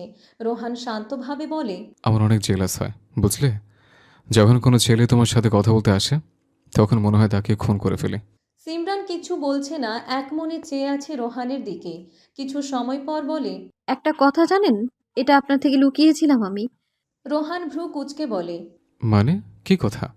মনে আছে একদিন আপনি আব্বুর অফিসে এসেছিলেন? হ্যাঁ, কেন? ওই দিন আমি আব্বুর অফিস থেকে বের হওয়ার সময় আপনাকে দেখেছিলাম, এলোমেলো চুল, ফর্মাল শার্ট প্যান্টে তাড়াতাড়ি করে অফিসে ঢুকছিলেন। আপনি খেয়াল করেছেন কিনা জানি না আমায়। সেদিন আপনাকে দেখে আমার হার্ট ব্রেক হয়ে গিয়েছিল। সে থেকে আজকে পর্যন্ত 5 বছর হয়েছে আপনাকেই ভালোবেসেছি আমি। যদি অন্য কোনো ছেলেকে আমি চাইতাম, তাহলে আপনাকে কেন ভালোবাসতাম? রোহান অবাক হয়ে তাকিয়ে আছে সিমরানের দিকে, কারণ সে জানতো না তার প্রপোজ করার আগে থেকে যে তাকে সে ভালোবাসছে। এখন তার মনে প্রশ্ন জাগে, তাহলে প্রথম দিন কেন সিমরান তার সাথে ঝগড়া করেছিল? তাহলে প্রথম দিন ঝগড়া কেন করেছিলে? অন্য কেউ হলে ওইখানে মারামারি করতাম, কিন্তু আপনার সাথে ঝগড়া করেছিলাম একটু আপনার কথা শোনার জন্য। দুজন দুজনের চোখের দিকে তাকিয়ে আছে। সিমরানের চোখ ছলছল করছে। রোহান কোনো দিকে না তাকিয়ে টুপ করে সিমরানের গালে একটা চুমু খায়। আস্তাগফিরুল্লাহ, নাউজুবিল্লাহ, কি দেখলাম এগুলো? আল্লাহ, তুমি মাফ কইরো। আরাফের দিকে রোহান তাকিয়ে সিমরানের অন্য গালে আরও একটা চুমু দেয়। সি সি সি, সম্বন্ধী। বউয়ের সাথে ফ্রি টাইম কাটানোর সময় সেখানে সম্বন্ধের অনুমতি নিয়ে আসতে হয়, সেটা কি সম্বন্ধে জানে না? এদিকে সিমরান জোকারের মতো দাঁড়িয়ে আছে। কি বলছে তারা? এই ঠোঁটকাটা শালার ভাইরে কি যে এসব ভাবছে। অন্যদিকে আরাফ কাবাবে হাড্ডি হয়ে গেছে। আমার ভুল হয়ে গেছে জনাব, আমাকে ক্ষমা করে দিবেন জনাব। এর কোনো ক্ষমা নেই, আমি তোর সম্বন্ধে, মনে রাখিস। যাবো বাবা। রোহান আরাফকে নিয়ে অন্যদিকে চলে যায়, সিমরানকে একটা চোখ টিপ দিয়ে। সিমরান চলে যায় রামিসার কাছে।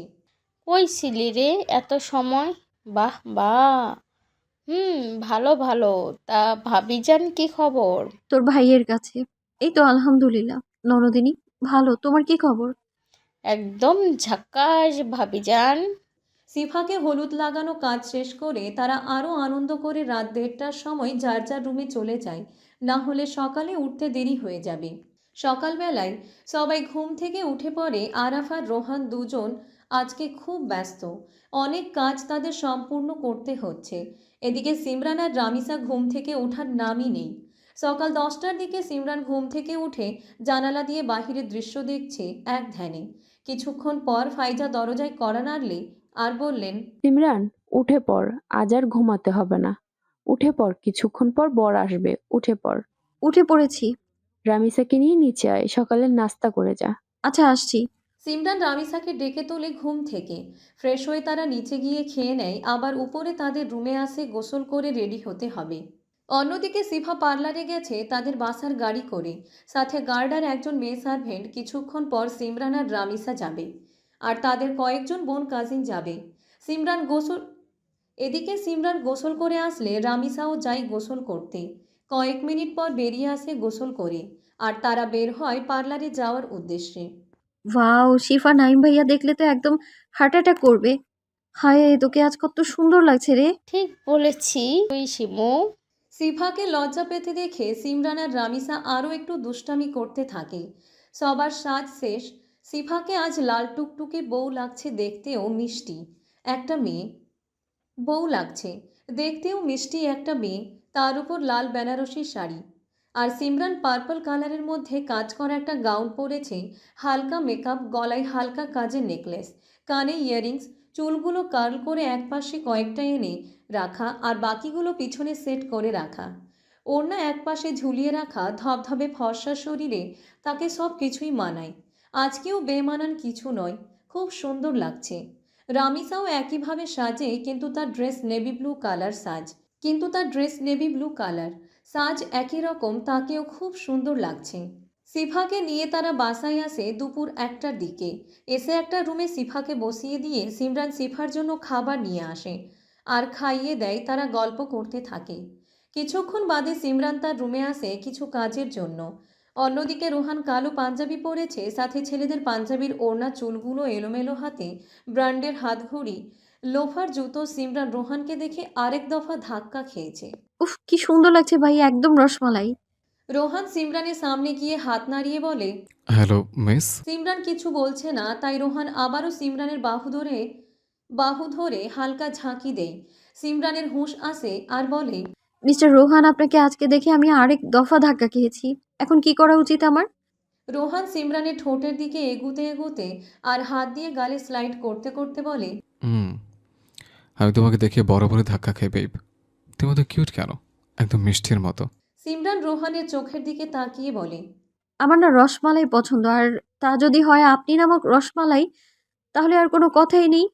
রোহান বাঁকা হেসে সিমরানের ঠোঁটে আস্তে করে কামড় বসায় আর সিমরান আহ শব্দ করে। রোহান ছোট ছোট কয়েকটা কিস করে দেয়। টাটা হানি। কোথায় যাবে এখন? রণদিনীর কাছে। যাও, ননদ ভাবি মিলে মজা করো। আর হ্যাঁ,